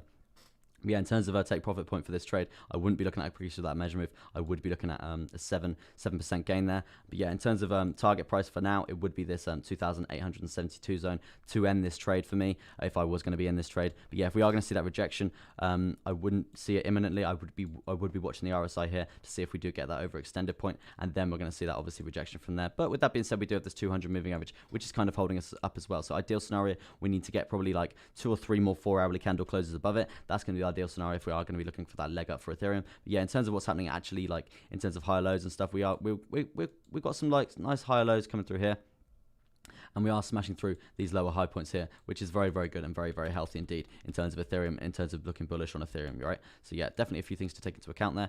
But yeah, I would be watching this key price zone at 2,872 zone. If we can find support there, then it's the moon for Ethereum. We are going to see that insane growth again. So yeah, a few things to think about there for Ethereum, right? Let me jump to what was next? Well, I think it was Uniswap. No, it's BTC. We're going to do BTC and then Uniswap. Yeah, in terms of BTC right now, just going to have some more water because my wisdom teeth are killing me. Yeah, guys, if you're liking the stream here, smash that thumbs up, helps me out tremendously. And guys, I do this every single morning, Monday to Friday, 1 to 2 hours for you guys. Sometimes I even go for 3 hours here. I've been doing that recently, and that's probably why my wisdom teeth are coming out. But yeah, smash the subscribe button, smash that notification bell. You're never going to miss one of my uploads here, guys. You're never going to miss when I'm live. And also, if you want to jump, follow my Twitter. I do actually post it on there because I do know YouTube can be pretty late with the notifications, right? Which is really quite annoying because obviously I don't want to be late for you guys on my stream here. Yeah, as you can see for Bitcoin on the short term right now, let's summarize this. We did see a nice pump this morning, right? We did see a nice pump this morning. I did actually get in a nice long position from around this zone here. As I saw that we cleared all these candle closes here, I was like, right, time for a nice long position around 6 a.m. there. Woke up, I was like, oh, yeah, time to long Bitcoin. Long Bitcoin. Got a nice, it was around 1.7% there. I got a close in there. Taking profit at this key downward sloping resistance line coming through here at that point in time. Not too bad for a little scalp. Obviously, you guys know I'm not the biggest scalper in the world, but I do like my swings, and I did see a nice potential for a nice 1.7% position there. Crucial point that we do hold is this zone here, but as you can see on the RSI, we did near enough become overextended here, so we are seeing that retracement and that consolidation area here. Ideal scenario to let everything chill out for a bit, to let us basically validate this pump in a sense, right? It would be nice to see us ride along this line for a bit and then see that progression to the upside, right? Oh, I thought that Richard guy was spamming again. But yeah, that progression to the upside from there, that would be absolutely ideal. And that basically means that we're going to let the RSI chill out, and then we can look at another surge of buying power to the upside, right? And at this point in time, I am still pretty bullish indeed on Bitcoin. If we can hold this zone, if we do hold this zone, my target point would be this 39,500 zone. But yeah, on the midterm, actually, I am looking to come down. If we can come down on the midterm, I would be looking at a nice long position, right? Nice long position from this zone here, because as I was saying earlier, we do have a lot of moving average correlating at this point. We do have a lot of horizontal, nice, healthy horizontal level of support here. And as you can see, the momentum to the upside from that is pretty strong indeed. And also the top side of this downwards, not downward sloping, the top side of this symmetrical triangle playing out here. So if we are looking for a measure move along the lines of this symmetrical triangle, would be around that 11% gain there for Bitcoin. But obviously we're going to be taking nice chunks of profit at these lower high points here. One at that 40,105 zone, and then we do have another take profit point at that 41,613 zone. For me personally, I would be closing my trade here, because obviously we are seeing this heavy resistance, and going for that extra, literally like 1%, for me personally is greedy. I just want to yep, you've been hidden, sir, before you even got like 2 messages out. Good luck. I'm on the ball today. But yeah, so I would be looking at closing the trade here if we can get in there and get to that point, right? If we can get in there and get into that point. Looks unhealthy. I'm overthinking. BTC it's actually going up at a consistent 45 green. It looks unhealthy. Yeah, to be honest with you, mate, I do agree. This growth that we are having here, it looks good. It's attractive, right? It's attractive for Bitcoin, because obviously all of our portfolios are going up and it looks juicy. But we do need to think, we do need retracement, right? We can't just keep going. We can't just keep going up. We are going to need at least some consolidation, or some, I don't want to say retracement and reclaiming this symmetrical triangle here, but we are going to need at least some consolidation before we see at least another leg up challenging these zones here. So yeah, definitely something to think about there when we are going to come down here, whether we are going to basically ride this wave down. And that's why we're basically going to be watching that price there, watching a few indicators there to see what's going to happen. And it does correlate as well with the RSI, with this downward sloping resistance line that we've got coming through here. As you can see, heavy resistance off this point continuously, right? So yeah, if we are going to see the price come down, and we would be looking at an entry, will be key.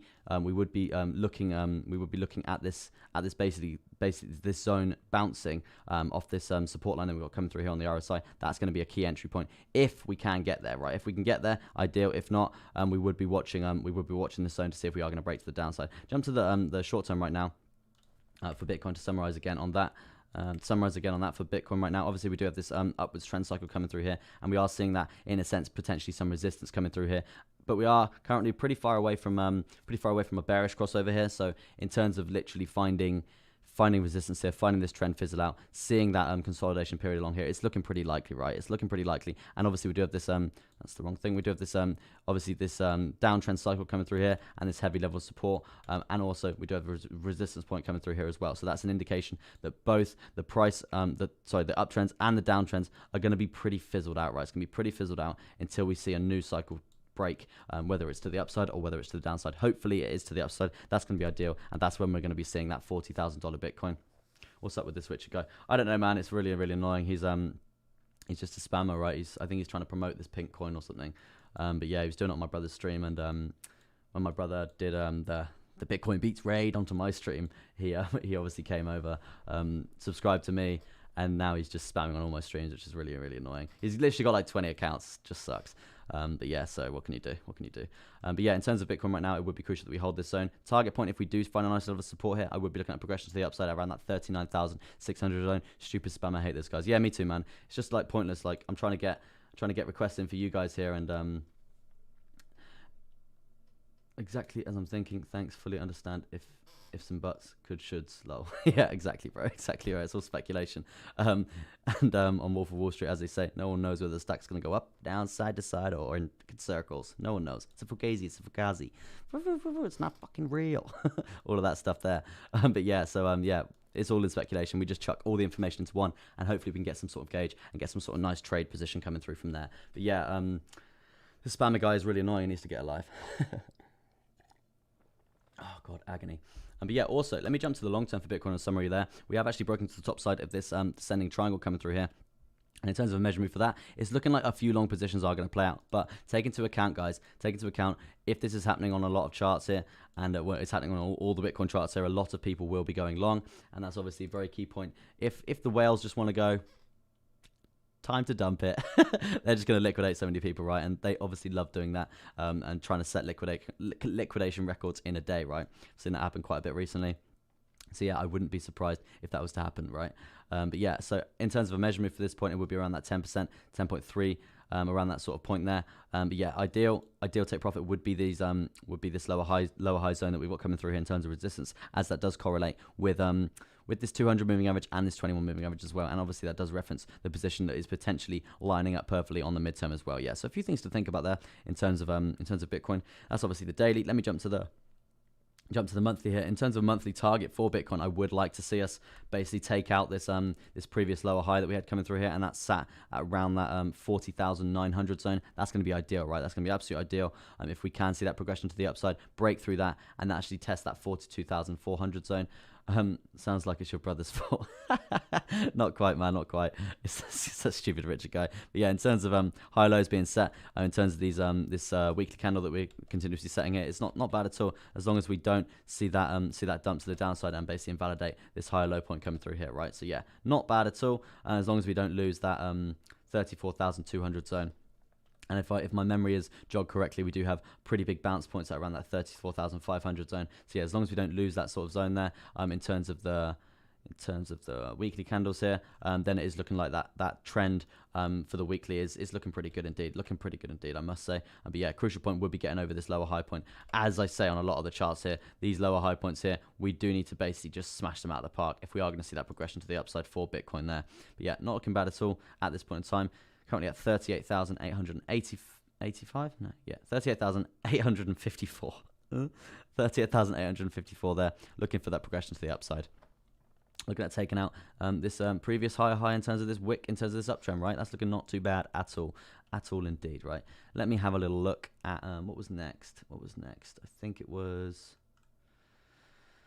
We did BTC, and then any requests, guys, dump them in the chat, and I'll jump onto them for you guys. Yeah, nothing as of yet. I'm going to jump to BNB, right? I haven't done BNB this morning. Obviously very bullish on BNB, and we have just cleared some. I'm on the wrong chart. Let me jump to this one. Yep, here we go. BNB, here we go. As you can see here, we have just basically broke out this ascending triangle to the moon here. To the moon.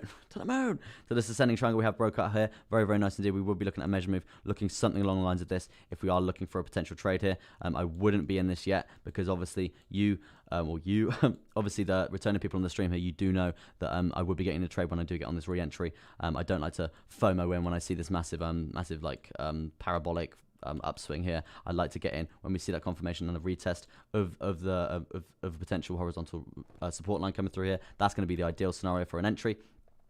Granted, yes, some trades you do miss from that, but it needs to be healthy, and you are going to get a better entry if you are going to get that in terms of risk reward. You don't just want to FOMO in when it is pumping, because you are potentially going to get wrecked from there. And in terms of a risk reward scenario, it's likely you're going to get wrecked rather than get a good entry and make a good trade, right? That's why we're here. We're here to make money.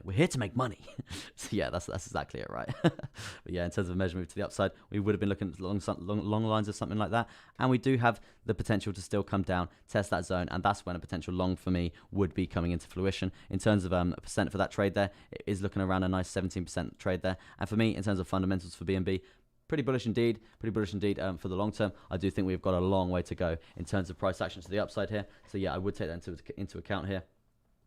When progressing to the upside, seeing that 17% gain, and obviously, as you can see here, we do have pretty crucial levels coming up through here in terms of resistance points coming through, and that's a horizontal resistance point at that 432 there. So yeah, definitely a take profit point I would be looking at if I'm going to get an entry down at around this zone. In terms of percentages for that, we are looking at around 13 to 14% there, and obviously we do have this 200 moving average coming down here, pretty correlating pretty well as well, right? In terms of what's happening on the MACD here, nearly overbought here. So it's definitely something to consider, because if we do get overbought, we do know what happens when we get overbought. We see that rejection to the downside. That's an indication that we are going to come down, potentially test the top side of this zone here, and that's when we're going to be looking at that nice long position to get into. Obviously, nothing I say is financial advice. It's just educational purposes, and do your own research before entering any trades. I'm not saying enter them now. I'm just saying do your own research, guys. But yeah, in terms of the MACD here, we are looking, if we are going to see, we are quite far away from this bearish crossover. But as you can see, this trend is sort of fizzling out here, so we are looking for that bearish crossover probably later in history, probably later on this evening, right? I do see do see that. I know, probably tomorrow morning, right? Probably tomorrow morning we are going to be seeing that, and then we are going to see potentially. I don't think it's enough to even have a small trade there, so that's when we are going to see that new cycle basically play out, right? And that's another indication that we are going to come down and test this sort of zone to the lower side here of that 381. So yeah, few things lining up there for a nice potential trade there. In terms of the RSI, as I said, we do have this downward sloping resistance line coming through here as well as near enough being overbought. So if we do come down here, we are going to look at potential bounce from this zone here, and that's basically going to mean we're going to bounce from this zone here. So that long position is not looking too shabby indeed, in my opinion, right? So yeah, definitely something to watch out for on BNB there. And yeah, this obviously, if we worst case scenario and we do come down, we obviously do have quite a lot of support coming through here in terms of moving averages, right? So it's not so bad. It's not so bad. In terms of the hourly chart we got coming through here, we have actually just broke this volume weighted ATR band. So ideally, we are going to find a nice level of support on that. But in terms of upwards momentum right now, over the last few hours, it's not really been that strong, right? It's not really been that strong. And the reason for this, the reason why I'm saying this, is because we are setting these lower highs continuously on this trend, right? If we were going to see that upwards momentum basically play out and basically hold this volume weighted ATR band and hold this horizontal support point at that 410 there, I would have been looking pretty crucially for these lower highs to basically be eradicated. But as you can see, these lower highs are basically being continuously set. So in terms of a trend reversal, it's not looking too great indeed. And as you can see, this higher low point that we set here is really not even that far away from the previous low point that we set here. So yeah, in terms of a trend reversal, it's looking pretty imminently. Obviously, Bitcoin obviously is going to have a huge impact on this price here. If we do see a move, it is going to basically shove us right up, right? It's going to shove us right up and see that momentum growth to the upside there. But yeah, in terms of position for Binance Coin right there, I would be looking at potential entry around this sort of zone down here. That's the 1 hour and the 4 hour. Let me have a look here. Oh, we are finding a bit of resistance on the 55 moving average on the 12 hour here. So that's definitely something to consider as well in terms of another rejection point to think about. And as you can see, we do have this 200 moving average coming down as well. So we could be looking at a potential bounce point from that as well. So yeah, a few things to think about there in terms of what's going on the BNB here. So yeah, definitely something to take into account. Let me jump onto KSM, right? That was one I was watching this morning. I jumped onto KSM, had a little look on that because obviously we've had pretty big pumps to the upside on KSM there. And yeah, this zone that I was not that zone, this zone that I was thinking about, right? And that's why it became one of my altcoins to watch for the day, is because as you can see, we did have this pretty insane run up, consolidation period, pretty insane run up. Now we're having sort of a consolidation period. So that's in a sense an indication that we are going to see another run up, right? Another run up, which is looking pretty good indeed, I must say. For this KSM here, so that's definitely something to take into account if we do, because obviously we have cleared this grey box zone here, very nice indeed. So yeah, it is pretty crucial that we hold the support at this 445 zone here, and then we could be potentially looking at potential long position if we do clear this horizontal resistance point set at that 477 zone, and we will be taking a long up to this in a sense neck point here at around that 565 there. Looking pretty good for KSM, but in order for us to actually take that next leg up, we are needing a pretty not huge but a nice consolidation period around, looking along the lines of this, potentially some next 12 hours or so pretty flaccid, not a lot going on. That's kind of the ideal scenario if we are going to be looking at progression to the upside for the future. Very good stuff indeed for KSM there. Very bullish indeed. I would be looking at a target for that 567 there. Oh, here comes the Bitcoin Beats raid. Hello, guys. But yeah, so that's what I'd be looking for, and that's why it became my altcoin of the day there. In terms of crypto.com, right? In terms of crypto.com, not looking too bad at all, but I'd say crucial points to watch here. It would be these zones here, these lower highs that we do need to actually get over. If we do get over these lower highs, I can see significant growth happening for crypto.com here. I was told to raid. Hello, Bitcoin Beats Raid. Hello, everyone. I'm his brother, if you haven't met me already. But yeah, in crucial points here for crypto.com, we are looking for that progression to the upside. We are actually holding this 13 cents and 5 zone. Hammy sent me here. Hey, guys. Hello from Hammy. I'm sure Hammy is going to be in any second here to show some love. No doubt in my mind at all. But yeah, in terms of targets here for crypto.com, I would be looking at clearing this lower high zone that we've got coming through here around this point here, around that $13.57. I would be looking for a target point of this 200 moving average at least. If we can find... I don't have when Lambo F in chat. I would be looking at a resistance point of this 200 moving average on the 4 hourly here for crypto.com. Definitely something to take into account there. But yeah, in terms of progression route to the upside, yeah, we do need to clear this 13 cent and 57 zone there. A Bitcoin pump or dump at this point in time for Gamer God there. We are looking at, it's actually pumping up, and we are eradicating some of these yeah, some of these the previous high point in the previous candle, right? Everything's going wrong in the previous high point in this previous candle coming through here. So yeah, at this point in time, we are looking for this pump. I mean, I'm waiting for a long position coming through here on the 4 hourly coming through here. I would be looking at coming down, having that retest of around that 37.7 zone to get in a long position, see that progression to the upside. But yeah, take into account we are near enough overextend on the RSI here on the 4 hourly here. So yeah, we are looking at rejection coming through. But yeah, definitely something to think about at this point in time, because we are seeing this pump, right? We are seeing these insane pumps to the upside, and we're not finding resistance off this key resistance point, which a lot of us thought we were going to, right? A lot of us thought we were going to, but we have cleared it. We are finding a nice level of support, so that could mean we are going to see that progression. Target point at this point in time for Bitcoin before we see some sort of a rejection at the least. We do have a horizontal resistance sat at 39,576. I mean, for me personally, I do want to see at least a tap of $40,000 today for Bitcoin, because we all want to see progression for Bitcoin, because it brings everything else up with it, and it's nice to see this this trend reversal coming up as well, right? But obviously we are seeing this insane gains for Bitcoin over a pretty short period of time, really, this insane gains. So we are looking at potential seeing some sort of correction, consolidation, rejection. Ideal scenario is we do have a consolidation period along this trend line coming through here, and then we see another leg up from there, and actually challenging these crucial lower highs of this these insane deep sea dives to the downside here. We do need to basically tackle them, get over these zones if we are going to be looking at any progression to the upside from there, right? It looks pretty good at the moment, looks pretty bullish at the moment, but yeah, I wouldn't be surprised if we do see at least a consolidation zone for the rest of the day, and not some insane pumps to the upside. But yeah, if we are going to pump, that's going to be my target around that 39,600 zone. You rap as well. I would like to try rapping. That'd be really cool, you know. Yeah, it's all about that fast talk. But yeah, in terms of what's happening on the MACD here, obviously we do have this support zone coming through here in terms of this downwards trend cycle for Bitcoin on the 1 hour coming through here. So yeah, as you can see, we are seeing this reversal, and we are seeing the support level being formed. So if we are going to see a bearish crossover come through soon, we are going to see basically this zone be respected in terms of the uptrend, right? So we do need to think about the next downtrend that we're going to see. It's not going to be huge, because obviously we've got the support line come through, and we're heavily respecting continuously. So it's definitely a sign that the next few trends for Bitcoin, if we don't break the cycle to the upside here, are going to be pretty flaccid, and we are going to be seeing some sort of consolidation zone along here. That's funny. Hammy's in here. Yeah, shout out to Bitcoin Beats here. If you guys don't follow Bitcoin Beats, I know a lot of you have obviously come over from him, but I had a few viewers before that. Go check him out. It's my brother. Basically taught me everything I know. Brilliant stuff.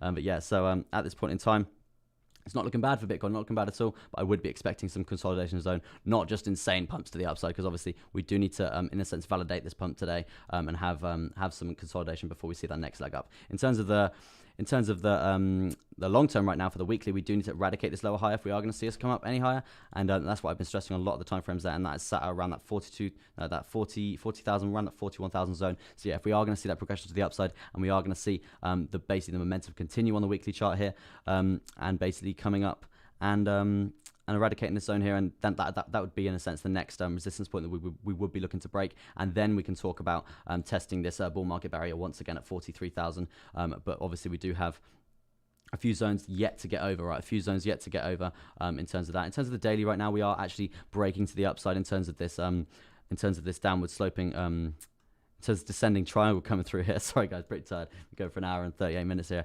Yeah, descending triangle coming through here. We are looking at potential candle close above that, potentially coming down, having a retest. That's when the position is going to be entered for me here, and that's going to be around that 37,000, 38,000 zone, and that's hopefully going to correlate with the consolidation zone that we're going to have here, right? But I do see a dump pretty imminently coming soon, because obviously we're getting to that overextended point on the RSI, yeah. So it's a few things to think about there. But yeah, in terms of a percent for this trade that we are thinking about here, we are looking at around 10%. It's not going to be fully 10% here, because obviously we've got crucial take profit points here in terms of lower highs to get over. We've got the one here probably correlating with the 21 when we get to that point in terms of the entry there, correlating with the 21 moving average coming through here, and also we do have this insane lower high point, this is the same rejection point coming through here, and that does correlate perfectly with the 200. So for me personally, I wouldn't be going for that 10%. I'd probably be going for a little bit lower there.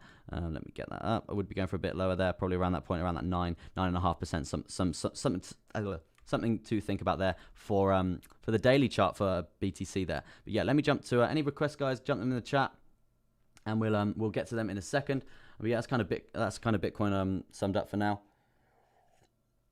And you have to excuse me, guys. I do have my wisdom teeth coming through, and it's absolute agony. But yeah, we're all going for this. So I'm not stopping at all. But yeah, guys, if you like in the stream here, smash that thumbs up. Helps me out tremendously. Obviously, I need a little helping hand on those new YouTube algorithms, right? Obviously, being a new YouTuber, only been going for like 3 weeks here, so I do appreciate all your guys' support there. And guys, if you're liking the stream, smash that subscribe button, smash that notification bell. You're never going to miss when I go live. Obviously, YouTube are a bit dead with the notifications, so yeah, I recommend you jump onto the Twitter, and I basically notify you live when I'm going to go live on there as well. So yeah, smash that notification bell, smash that subscribe if you want to never want to miss one of my uploads. Right, let me jump to Ethereum right now, as I was talking about a potential long position for Ethereum this morning, which annoyingly I didn't get into because I didn't see it because I was preparing my stream, right? But yeah, as you can see, potential long position looking very, very good indeed. In terms of a target for this long position, we will be looking for. We obviously are going to see some resistance at around this 8% profit zone here, and that's at around that 2,872 zone. Currently finding a nice level of support on the 200 moving average, which is very healthy indeed in terms of looking for that progression to the upside, right? So yeah, key point to get over are these lower highs, as I've just discussed here on a lot of the charts here, as we could see some pretty heavy resistance there. And we're likely to on at least some of the charts, right? Obviously, all the charts are not going to continuously be the same. We are going to see some sort of patterns play out differently, right?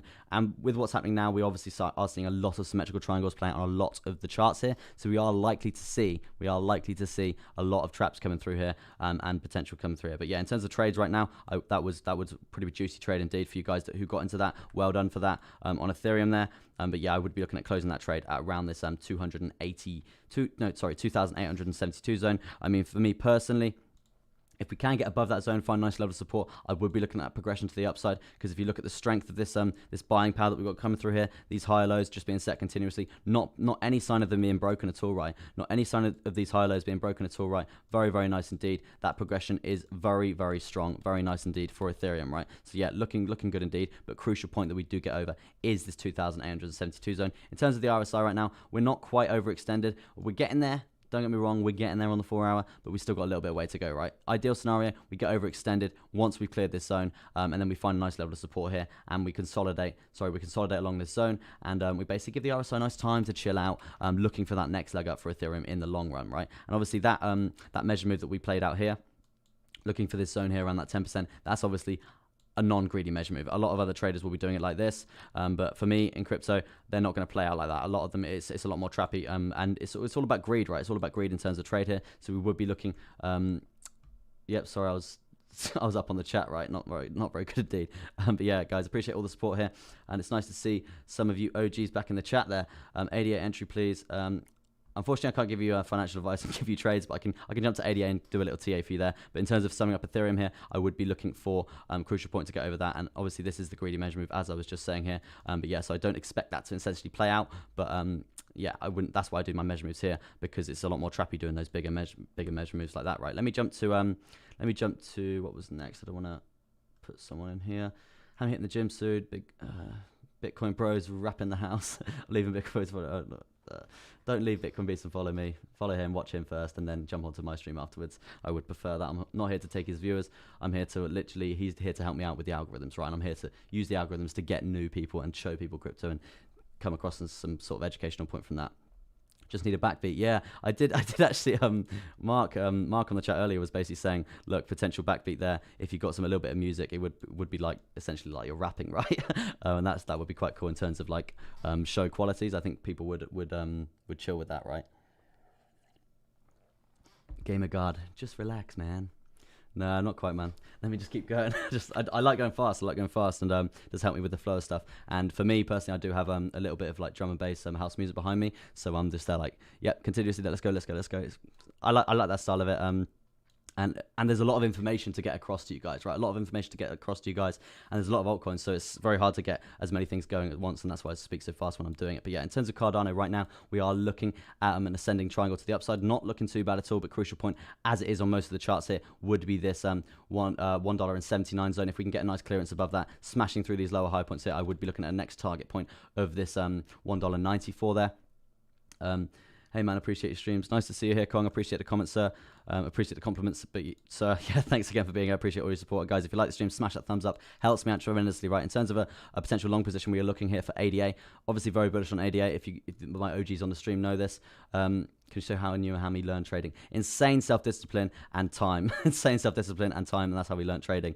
You just got to put your mind to it, and that's why we want to basically get some courses going and give you guys a good chance to learn it yourself, and learn our style of trading in a sense, because everyone obviously trades differently, right? And obviously our style is working pretty well for us indeed. We must say it without being modest, right? But yeah, in terms of ADA right now, we are looking for a break point in terms of this horizontal resistance point that we're currently finding here, and that's $1.79. We're looking at the progression to the upside here. If we can get that in terms of a trade, right, we're looking for that around that 23% there. Very, very nice indeed. But obviously key points here, I would be looking at a nice take profit, probably around 50% there, around that $1.94, because it is kind of likely that we are going to see some sort of retracement from there. But worst case scenario, we are going to see us come up to there already and then see that retracement, and then we would be looking at a potential entry point for there, and that's basically an initiation that we could be going upwards and further from there. I mean, looking at completing this measure move at this 23%, 55 there, that's going to be ideal in terms of a good gain there, but we do need to take into account a few other things that are going to come into fruition here. So like, as you can see here, we did this volume weighted ATR band coming through here, and we do see pretty heavy resistance from that, at least if we do touch the bottom side of it there. So that's something to think about in terms of $1.90 there for a position for ADA. Obviously nothing I say is financial advice, just from an educational standpoint, position for ADA for you to think about there. In terms of the daily right now, in terms of the daily for ADA, pretty messy indeed. But yeah, same sort of scenario here. It's just these key lower high points that we do need to smash through to see that progression to the upside, right? Let me have a little look here.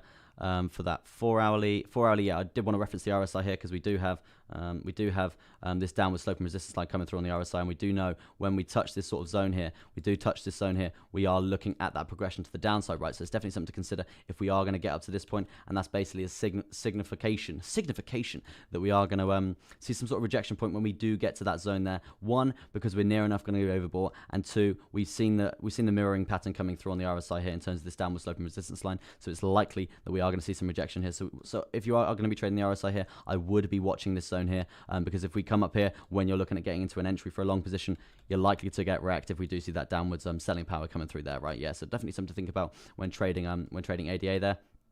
But yeah, so let me jump to what was next on the charts here. Let me have a little look. I'm pretty behind on requests, right? Smash it from Sky Demex there, OG out here. Can you slow down by 10 to 20%? I think a lot of people, well, not a lot of people that don't have English as the first language, I think they are struggling to keep up. So what I'm thinking about doing is getting some sort of automation program where I can plot in subtitles for near enough every language there, and then no one's basically going to miss out, because that's obviously not what I want there. But yeah, I can slow down, but there's just so much information to outlay. Like some people doing reviews, they just say like, oh yeah, high low here, lower high here, target point here, target point there, moving average here. Yep, that's ADA done. But for me, I like to express so much information at one time and just get as many things out as possible to all the different signals, and then I can just basically get through as many altcoins as possible, right? So yeah, that's why I basically go fast and breathe. I'll do V chain for RXA there. Bit of V chain, baby. Let me get that up on the chart here. As you can see, same sort of scenario, ascending triangle to the top side here. Not too bad, pretty healthy, very attractive indeed. Back to ADA there. Press the wrong button. Guys, if you're liking the stream, smash that thumbs up. Helps me out tremendously, right? But yeah, in terms of potential position for ADA right now, we would be looking at clearing this pretty crucial zone that we've got coming through here, this grey box zone. As you can see, we do have heavy resistance coming through that point. And as I said, it is pretty much the same on a lot of the charts, right? So it's definitely a few things to consider here in terms of if we do get a nice clearance zone here, I would be looking at potentially taking a long, potentially after we claim this 200 moving average coming through here, and that's at around that 14 cents there. And very bullish on VChain for the long term in terms of what they're doing over in Asia. Very good. Cool, good stuff there. So yeah, I would be looking at a crucial zone would be to get over this $13.80 zone, and then test this 200. We're likely to find some resistance off this 200 as seen in previous history here, as seen in history here. Let me get rid of that. Seen in history here, seen in history here, seen in history here. So yeah, we are likely to see some resistance at least from this 200, potentially some sort of consolidation zone here, where we just scurry around for a bit in terms of the sideways action. That's going to be very, very nice indeed. And I hate to say it, look at these pumps, right? This pumps right here, we do need some sort of sideways action to basically, in a sense, validate this. Otherwise, we are going to see some sort of retracement playing on through there, and we don't want to see anything like long lines of this, right? As you can see, we do see that and same pump to the upside here, and then obviously we've seen that dump done to, in a sense, validate that pump there. So yeah, we've seen this gradual uptrend here, but we do need a sideways period to chill out, potentially around this sort of zone here. But if we are going to be looking at another leg up to the upside from there, right? But yeah, that's pretty much V-chain right now. We do have this downward sloping resistance line coming through here on the RSI, but as you can see here, we're near enough overbought. So that's another indication that we are going to come up, test this 200 moving average coming through here, and then basically see some sort of swift rejection from there in terms of selling power. And then we do obviously have this insane safety net in terms of support coming through on the RSI here. So we do need to think about that. If we are going to drop to the downside in terms of selling power, we could be looking at a potential bounce from there. So yeah, my advice to you on the V-chain, obviously nothing I say is financial advice. My educational standpoint for V-chain would be to watch this sort of zone coming through here, and not get trapped out by it really.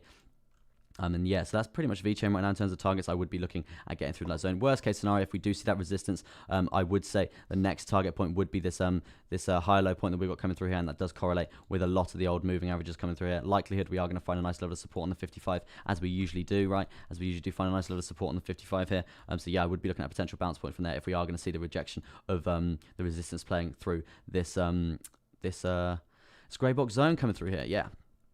So yeah, definitely a few things to think about there in terms of V-chain, right? In terms of V-chain, that would be the absolute low point. I mean, at the end of the day, we are seeing these high lows basically being set continuously, and it's still pretty healthy. Even if we eradicate one, it's still pretty healthy. And yeah, so I don't see V-chain going back down to 10 cents anytime soon, right?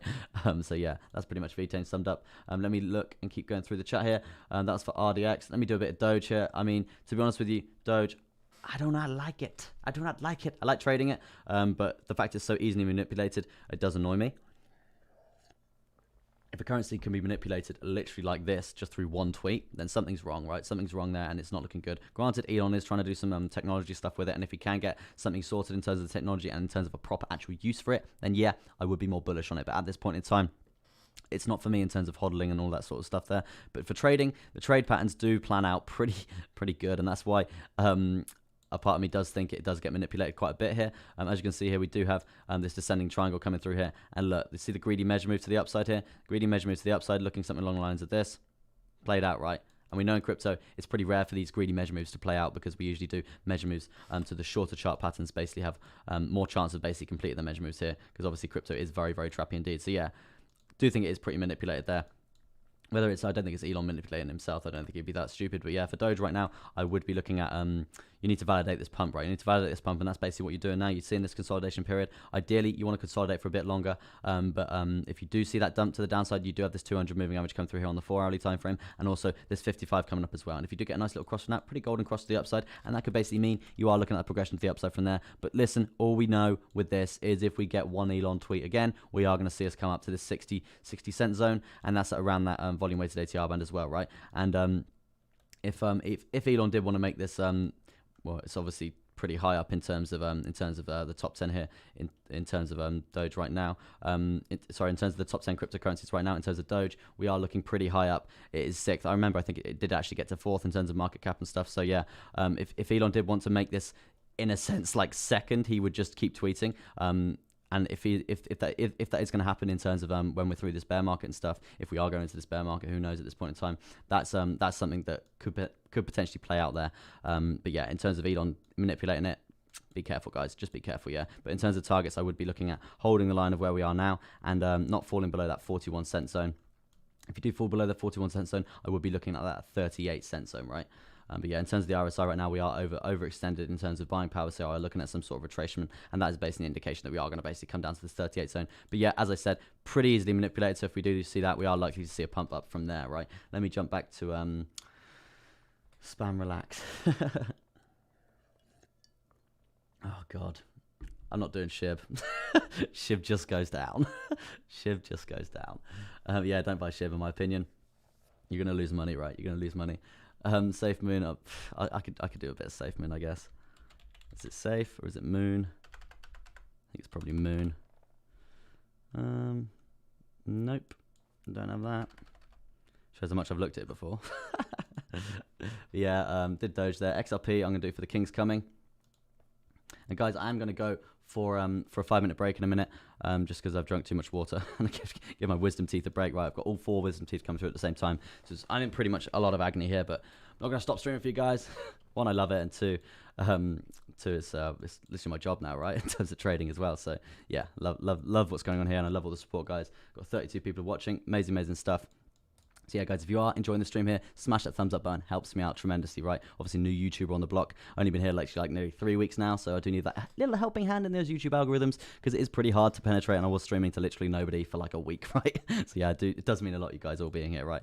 But yeah, in terms of what's happening here for XRP, we are looking at this crucial breakthrough point to get through, right? But obviously, we do have this pretty dominant grey box zone in terms of candle closes, in terms of wicks coming through here. So yeah, definitely a point that we would like to see us get over in terms of before we are going to be even thinking about a long position here, because obviously we do see some swift rejections coming through from that point there. So yeah, in terms of a target for XRP, it would be to actually finally get over this zone here and see that progression to the upside. But yeah, I would be pretty cautious of a trap zone and a resistance getting basically formed from this zone here. So yeah, I would be, if I am going to be really bearish, if I'm going to be really bullish on XRP right now, it would be once we get over this $1.09 there. So yeah, a few things to think about there. And ideally, we want support on this 200 moving average, as we see that at $1.13. But at this point in time, we are seeing a bit of a fizzle out in terms of the uptrend, right? We have tested this horizontal resistance point quite a few times. Ideally, once we tested it a few times, we're looking at a break to the upside. But don't be shocked if we do break to the downside here, because we are still in this ascending triangle here,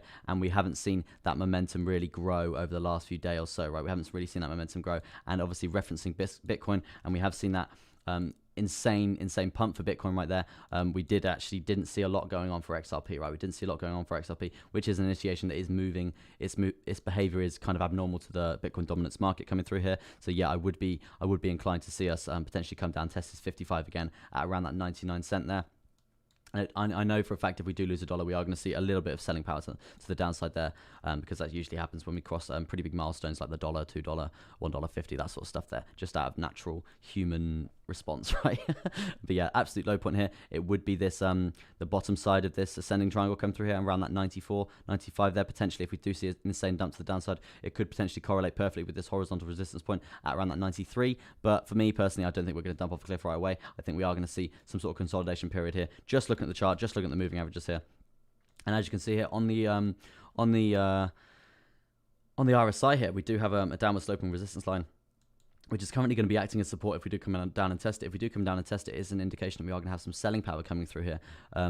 So glad I got in Luna at $5.90. Very good entry indeed. But yeah, so in terms of the RSI right now, as I was saying for XRP, we would be looking at a bounce point at this zone. So if we are going to see us come down, I would be looking pretty cautiously on this zone if you are trading XRP for a potential, maybe even an accumulation point here if we are going to bounce to the upside from there, because that's an indication that we are going to find support here. If we lose it, right, if we do lose it, we are going to see that selling power, right? We are going to see that selling power as we've seen the resistance play out on this line continuously, right? As we've seen the resistance play out on this line continuously. So yeah, definitely a few things to think about there when trading XRP in terms of targets, right? In terms of putting all these things together, right? In terms of what's happening on the MACD right now.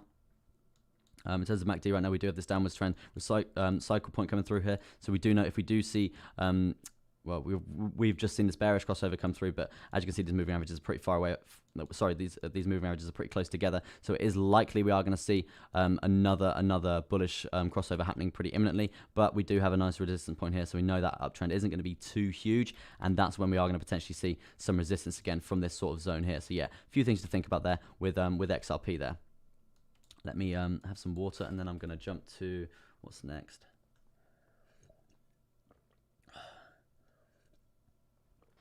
ETC Ethereum Cash, and that's for Nilesh, OG out on the stream here every single day, my guy.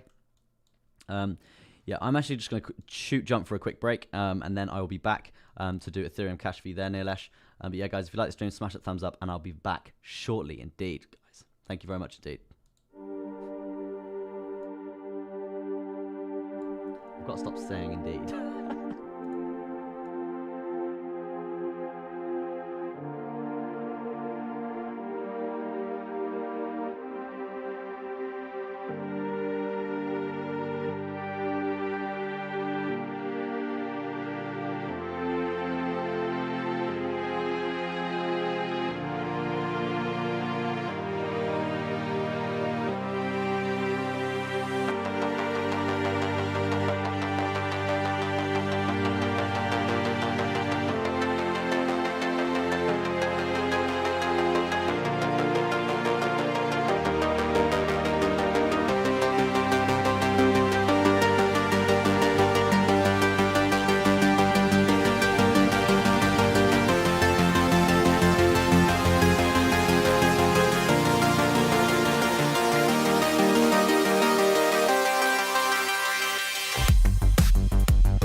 Hi guys, welcome back to Crypto Chester. I'm now back from the break. I'm here to go again. I'm going to do Ethereum Cash here for I think near Lesh that was for.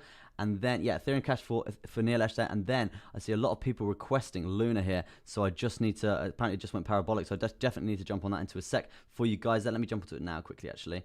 Where's Luna there? Yeah, currently up 8%. Not too bad at all. Yeah, we are currently smashing through pretty crucial points here, and this was a crucial point, smashing through this high point of this uptrend coming through here. And as you can see, we do have 2 hours and 20 minutes left of this candle coming through here, and yeah, we have seen that insane growth in the last literally not long at all, right? Not long at all. We have seen that initially, like 7% growth of this candle, right? Very, very good stuff indeed. I would say target point would be to find a level of support from where we're currently testing at this point in time. As you can see here, we do have a lot of wicks to this point, a lot of resistance being formed here. God, I got something in my eye. A lot of resistance being formed here. So yeah, if we can find a nice level of support here, that's going to be absolutely ideal for us to see that progression to the upside. Hopefully we can get a 4 hourly close above that, and then the next target would be that $7.82 mark. And a shout out to Shivansh there for buying Luna at $5.90 there. Very, very nice entry indeed there, sir. Looking very good for you there. In terms of percents for where you're at currently at this point in time, looking like a 25% gain. I guess it's in terms of a hodl, right? So yeah, very, very good stuff in there for Shivansh there. Big shout out to you, sir, for getting in there. Very, very nice indeed. But yeah, in terms of crucial candle closes right now, it would be getting over that point there on the 4 hourly, as you can see here. Same scenario coming through here on these massive gains, these mega gains to the upside here. Trying to take off in terms of a rocket for Luna here, but I would be looking at potential. If we are going to have this continuation, obviously the FUD in the market, sorry, the FOMO in the market coming through here, I would be looking at a potential resistance point coming at around that $7.80. Just being smart in the fact that if we do go parabolic here, we are going to see at least some sort of retrace coming through here, because obviously all this buying power is very good indeed, but we do need to take into account of this resistance that is going to come through here. One of this volume weighted ATR band coming through here on the hourly chart, and let's just see how much we do respect that continuously. On Luna itself, right, we do use it as a pretty big resistance point continuously, right? So yeah, we definitely need to take that into account when we get into that sort of level there. So yeah, definitely a crucial point to take into account there for Luna. Absolute high I would be seeing us going to would be that $7.94 zone. If we do get that that FOMO in the market, which you can see it's literally just pumping now. It's crazy stuff here. We would be looking at seeing a rejection around that 15% zone there. It wouldn't surprise me if we did get there with everyone's clucking to invest in something, right? Everyone's clucking to invest in something. So yeah, if we are going to see some FOMO in the market, it would be Luna, one to watch today. That is definitely getting a flag on my watch list there, right? So yeah, definitely one to watch. But guys, please be careful. Don't be FOMO winning at the top here. I'd be waiting for a retrace at least in the price here, because the usual scenario is you FOMO in at the top, and then you see the retrace, and then you have the potential to get in at another level of support, and then it goes up from there, right? So yeah, a few things to think about there. I wouldn't be jumping in FOMO. I would be looking at the RSI, because as you can see here on the 1 hour here, we just about hit overextended in terms of buying power there. So yeah, definitely something to consider there in terms of not getting into Luna at this point. But yeah, well done to Shivanesh, who got in early, right? He got in early. It's nearly overextended as well on the 4 hourly. Maybe a little bit of a way to go, but when we do get to that point there, it's another indication that we are going to see that swift rejection around that $7.80 and around that $7.90 for the volume weighted ATR band on the hourly there. Yeah, so a few things to think about, right? A few things to think about, and yes, as you can see here, we are seeing that retrace in the price. Around 0.5% there, since I just said about that, right? Let me jump back to Ethereum Cash for Nearlesh there, and then we're going to get on that Ethereum Cash. And guys, I stream every single day, every single morning. So yeah, if you like the stream here and you want to see more of it, smash the subscribe button, smash that notification bell. You're never going to miss one of my uploads. And I do suggest you follow my Twitter, because YouTube updates, YouTube notifications are really pretty bad. They're pretty bad. So you'll definitely see when I'm going live on shorted Luna. Let me see. Yeah, it's dumping actually. Yeah, it's dumping still. Not too bad, but yeah, you're never gonna miss one of my lives if you do follow my Twitter there, and potential updates like the other day. I think it was yesterday. I didn't do a morning stream just because my computer was playing up, and you did obviously see on that stream before. My computer actually crashed and it kicked everyone out of the stream, which really sucked. But yeah, so at this point in time, I do put all the updates up there. But yeah, I have fixed my computer, so it's all good. It's all good. Yeah, in terms of what's happening here on Ethereum Classic, it's not so bad. We do have symmetrical triangle sort of playing out coming through here, and we have broken into the upside. But yeah, key points to look out for would be a target point of these lower high points coming through here in terms of this downtrend coming through here. So we do have that around that 77.76 there, and obviously we know Ethereum Classic basically follows Ethereum, right? And that's why we've seen those insane gains yesterday coming through. Just from looking at yeah, look at those charts yesterday. We did see those insane gains coming through. But yeah, in terms of Ethereum right now, we are looking obviously at that long position and potentially seeing some resistance coming through there. So that's obviously going to have some sort of effect to do with Ethereum Classic. I've lost this on my watch just now. There it is. Yeah, Ethereum Classic. We are going to see some sort of effect coming through there. But yeah, if we are looking at potential trade for Ethereum Classic coming through here, we would be looking at something along the lines of this playing out. Let me do a little measure move coming through here. Obviously, it's not going to be so big because, as you can see, we have fizzled out towards the end of the triangle, right? And so it might have even played out already, but I would be looking at something along the lines of this. Let's see that progression to the upside from there. So yeah, we've still got a little tiny way to go, potentially taking profit around that 71 zone. That would be a potential target point. As you can see here, we do have a wick here in terms of a horizontal point coming through here. Let me get that drawn in for you guys. So yeah, as you can see here, we are potentially going to see a bit of resistance coming through here. As you can see, we do find support on it continuously here. But yeah, pretty crucial resistance point that we do need to cross here at that 71.4 mark. So that's definitely a point that I would be watching in terms of getting that progressionary momentum to the upside. But in positive terms, in terms of the 4 hourly right now, we are currently finding support on this 55. And also on this 200 moving average. We have just seen a bit of a cheeky death cross coming through here. So that is an indication that we are going to see that momentum to the downside. And hopefully that's basically what's played out here. And we have seen that insane correction from there. And obviously this is on the 4 hour. So it's not like, it's not so crazy. If we're on the weekly or the daily and stuff, then yeah, it's going to basically play out a lot. It's more likely it's going to play out. But yeah, at this point in time, I would be looking for a target around that 71.4 zone. If we are going to see that rejection, hopefully we do see a nice level of support being formed on the 55 and the 200 moving average coming through here. And then if on the basis that we do lose that, we do have heavy support in terms of this downward sloping support line coming through here as well. So I don't see us going any lower than 66, 67 sort of zone. Maybe a wick down to stop some people out. But yeah, no lower than that in my opinion, because we do have heavy levels of support there to think about, right? In terms of the RSI as well, we're pretty central. We've got a long way to go if we do want to come up and sort of smash this zone here at 71.4. That would be the target for, in a sense, the short term right now. In terms of the same sort of scenario with the 12-hour coming through here for Ethereum Classic, we are looking at potentially breaking that 71.4 zone. That would be the target. Yeah, that's pretty much Ethereum Classic sort of summed up there. Let me have a little look here. And yeah, Luna is dumping off a cliff, so well done for Mr. F who shorted there. Pretty risky stuff in my opinion. But yeah, crazy stuff there, sir.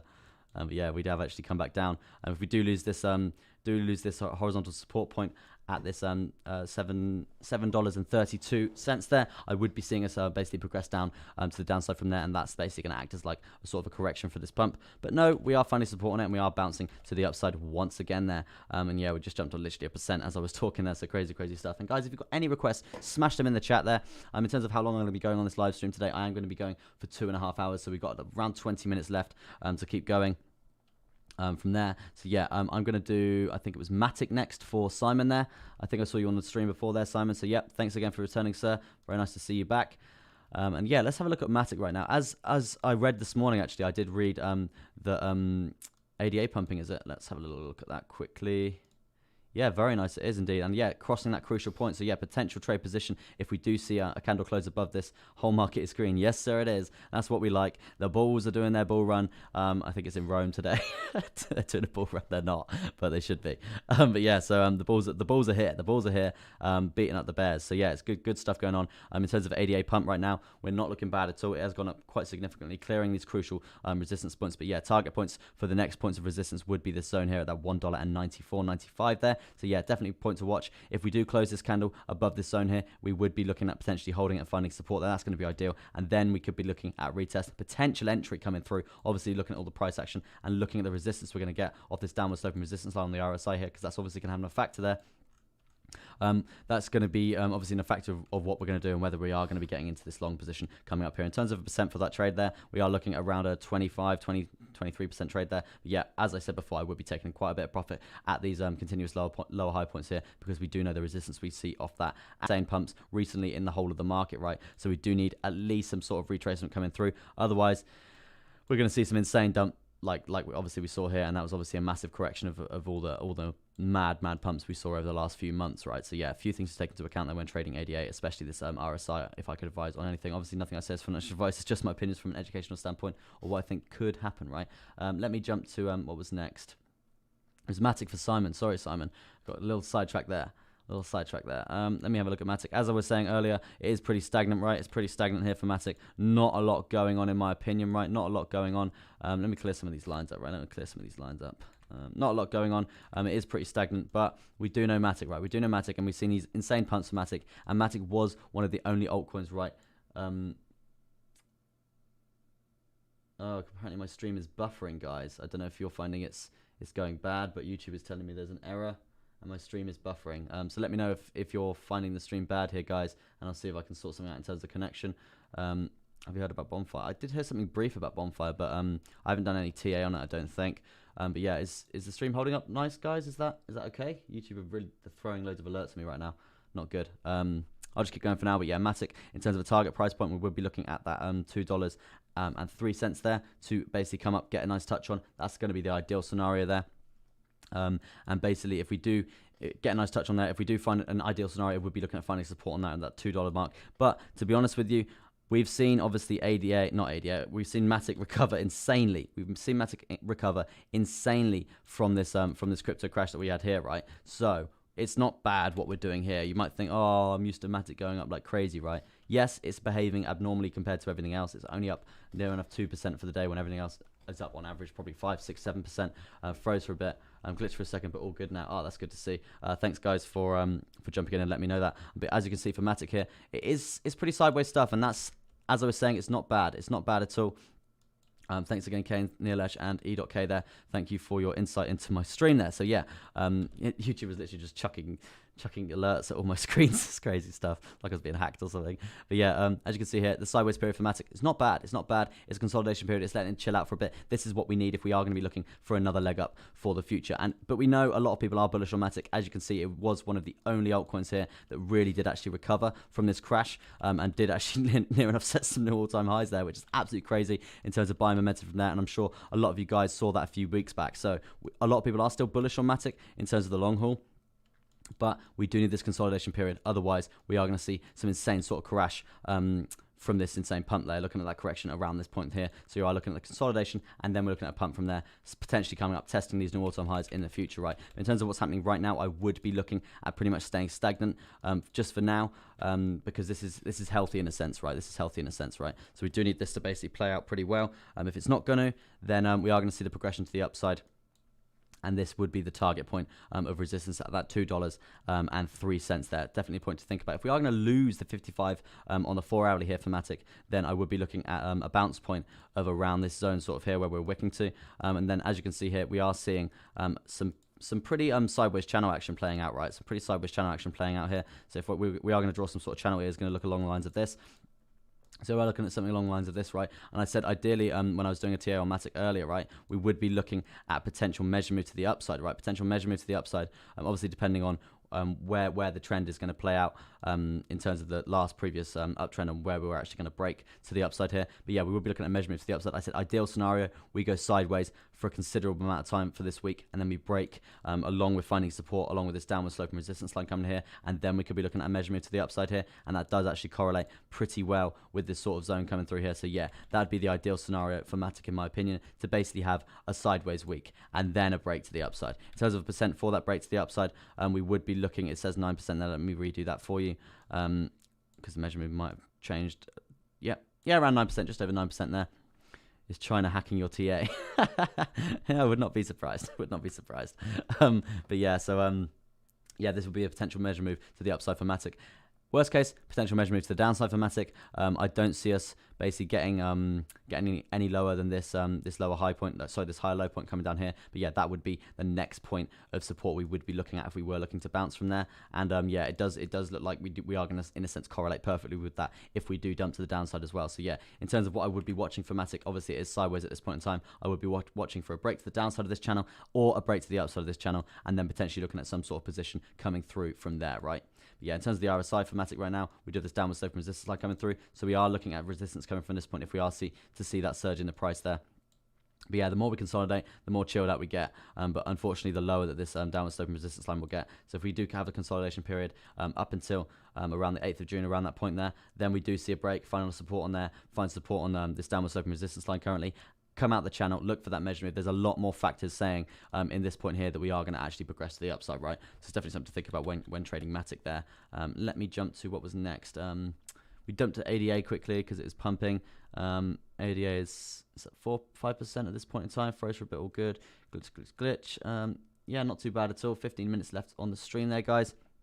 But yeah, guys, if you're liking the stream, smash that thumbs up. Helps me out tremendously. And I will be putting out potentially another little video today for you guys. Potentially a potential trade to think about, right? Potential trade to think about. Obviously, don't go take the trade. I'm saying go educate yourself in that and see whether you would like to take that trade yourself.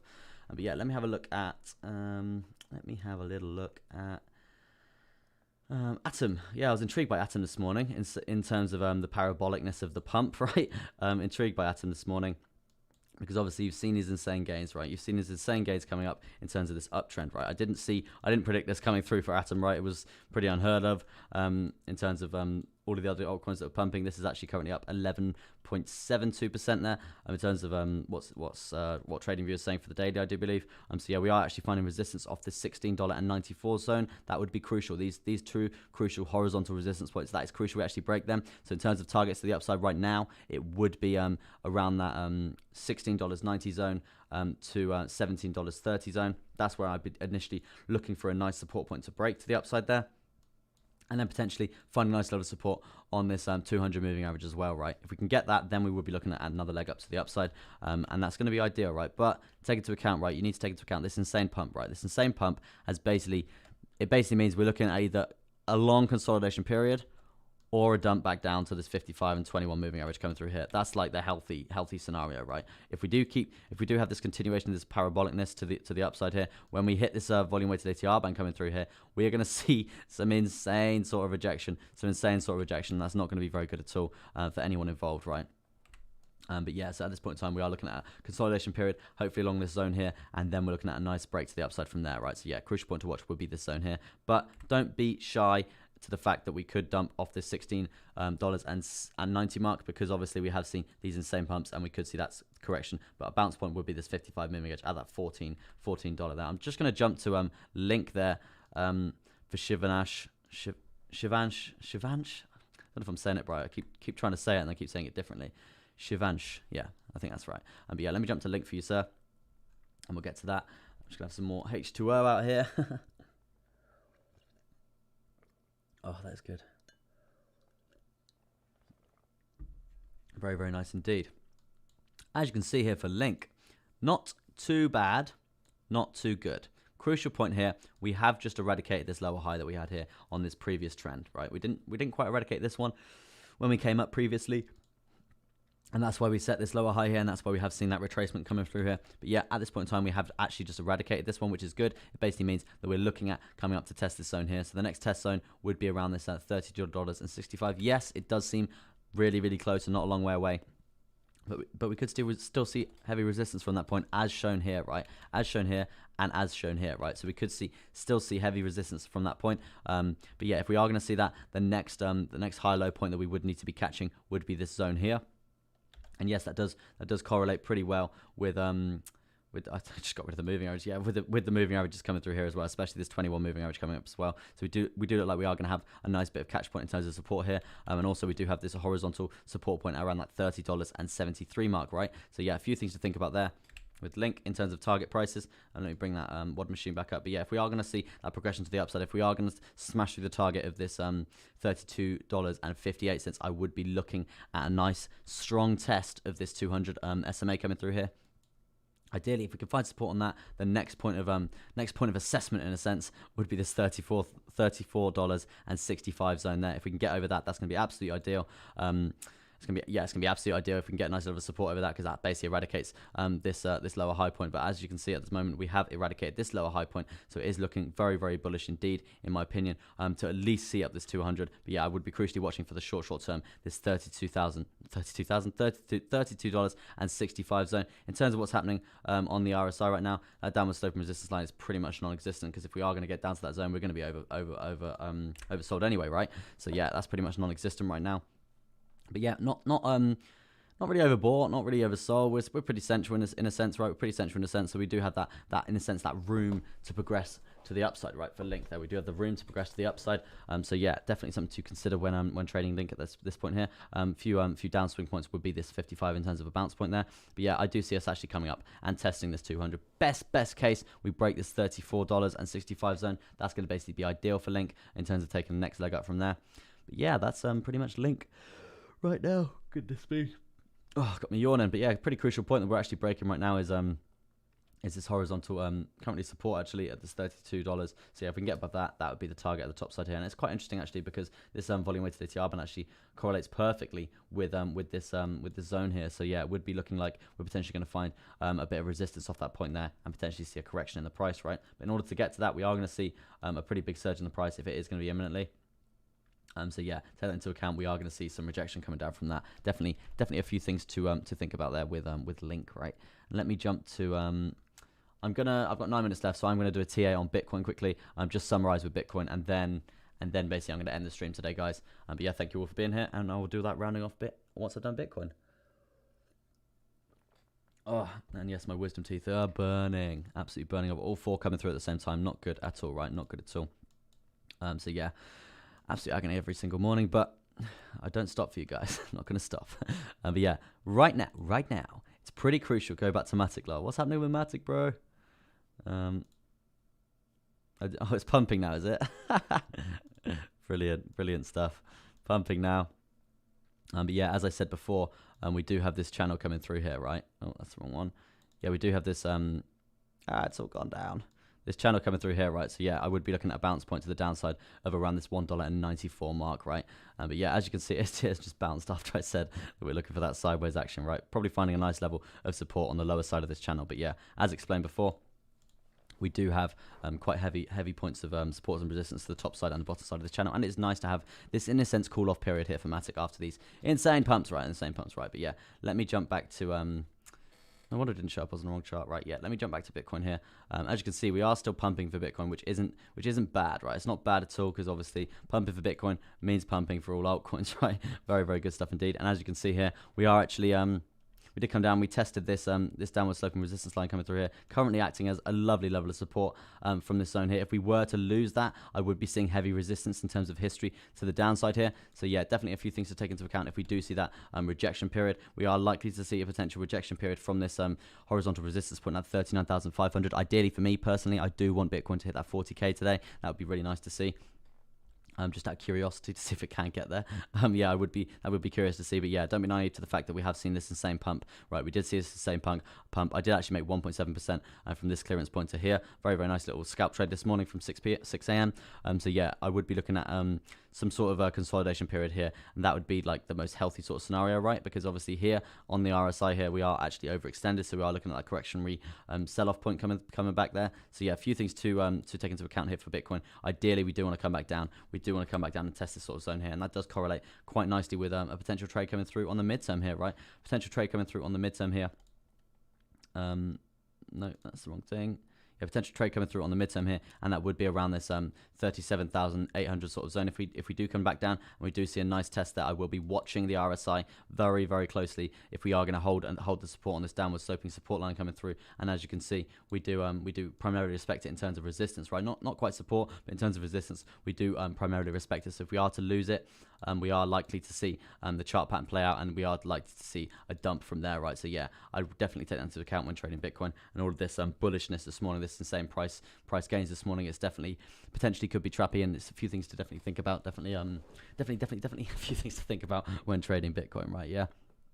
So yeah, let me that would be a potential position we would be going for, and that would be around that. And in terms of percent, we were looking at around at 11% there, but I would be looking at taking a nice level of profit here at around that 6.5% there. Obviously correlating with these lower high points that we do need to get over into to see that crucial growth for Bitcoin, and also we do have this lower high point to get over as well. And in terms of a take profit for that, we would be looking at around 10% there. So I would be closing that trade at around that point. I wouldn't be going greedy and going for that extra like 2% or whatever it is. Yeah, an extra like 2%. For me personally, it's not worth it in terms of risk reward. If we are going to see that swift rejection there, happy with 10%. Don't ever be afraid with taking profit. Very nice indeed, as long as it's not a loss, right? And the thing is, there's always going to be another trade. You got to remember that there's always going to be another trade.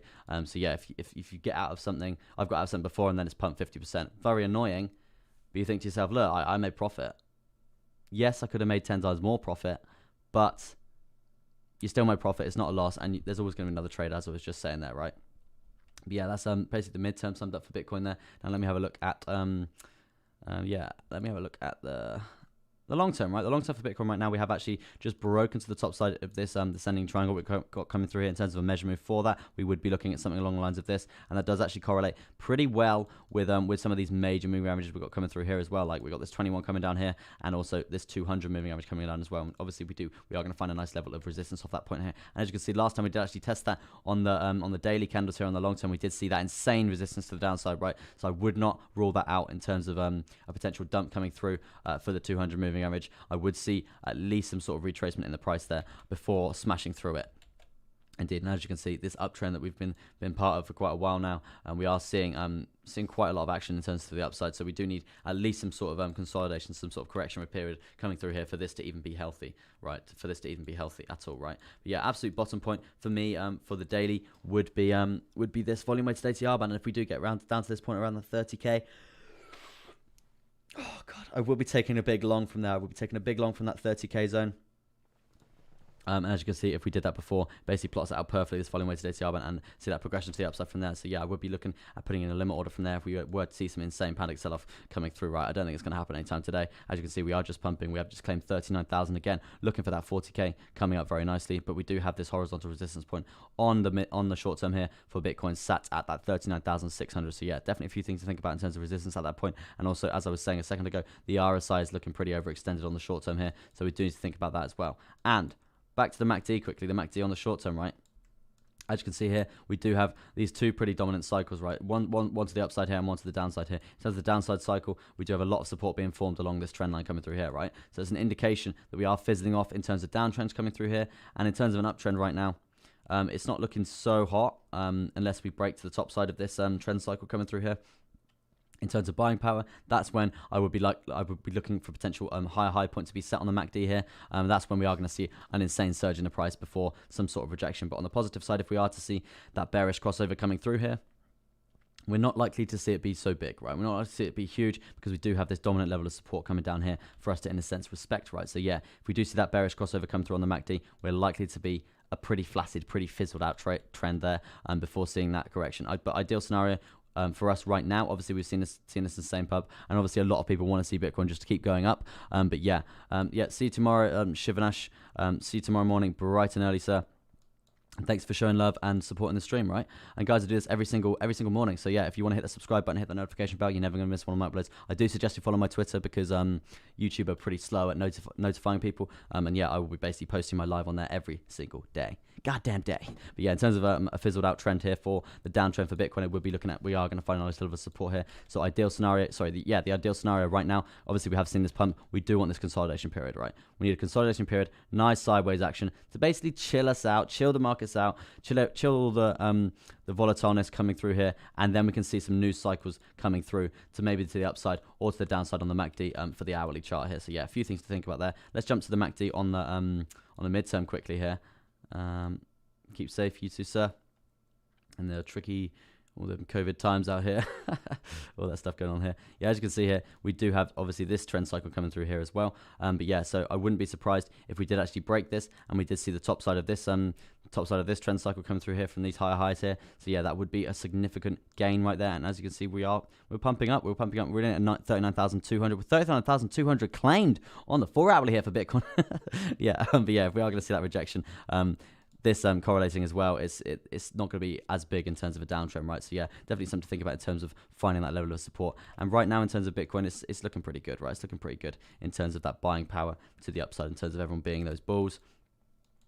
And we have just opened up that new hourly candle there, so we are seeing that progression to the upside, and we have just set a a nice little higher high in terms of this trend coming through here, and eradicating this lower high points coming through here. Yeah, so yeah, not too bad at all in terms of the summary for Bitcoin right now. Target price to the upside would be that 39,500, but as I said, ideal scenario would be this consolidation zone playing out, so then we can actually take another healthy leg up. Otherwise we could be seeing some pretty intense crash to the downside, right? Pretty intense crash to the downside. That pumping is very nice, looking very, very good indeed. Are we going to hit 39,600 before I end the stream here? That's going to be very, very nice indeed. Thanks again, Neelesh, for coming onto the stream. Means a lot, guys.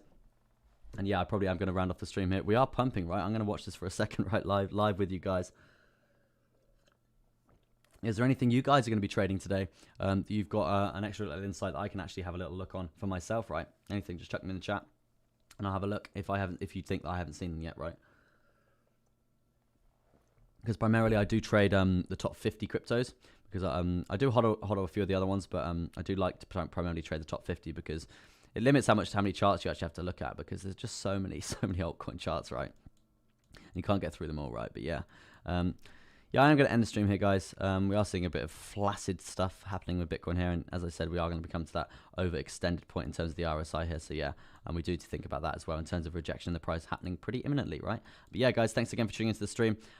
Means a lot to me, and obviously 20 viewers, very, very good indeed. Even as he pumped low, slow but sure. That's exactly it. I'll definitely have a little look at KNC, Cryptic Network, I think that was, right? But yeah, I appreciate all you guys on the stream. Means a lot to me. Obviously, only been streaming for like 3 weeks here, and to have 20 viewers is absolutely insane, in my opinion. So yeah, thanks again from me to you. And I will see you all tomorrow morning for a nice early morning update for BTC and all the other altcoins as well. But yeah, good luck with your trades today, guys, and I'll see you all very, very soon indeed. And peace out from me, Crypto Chester.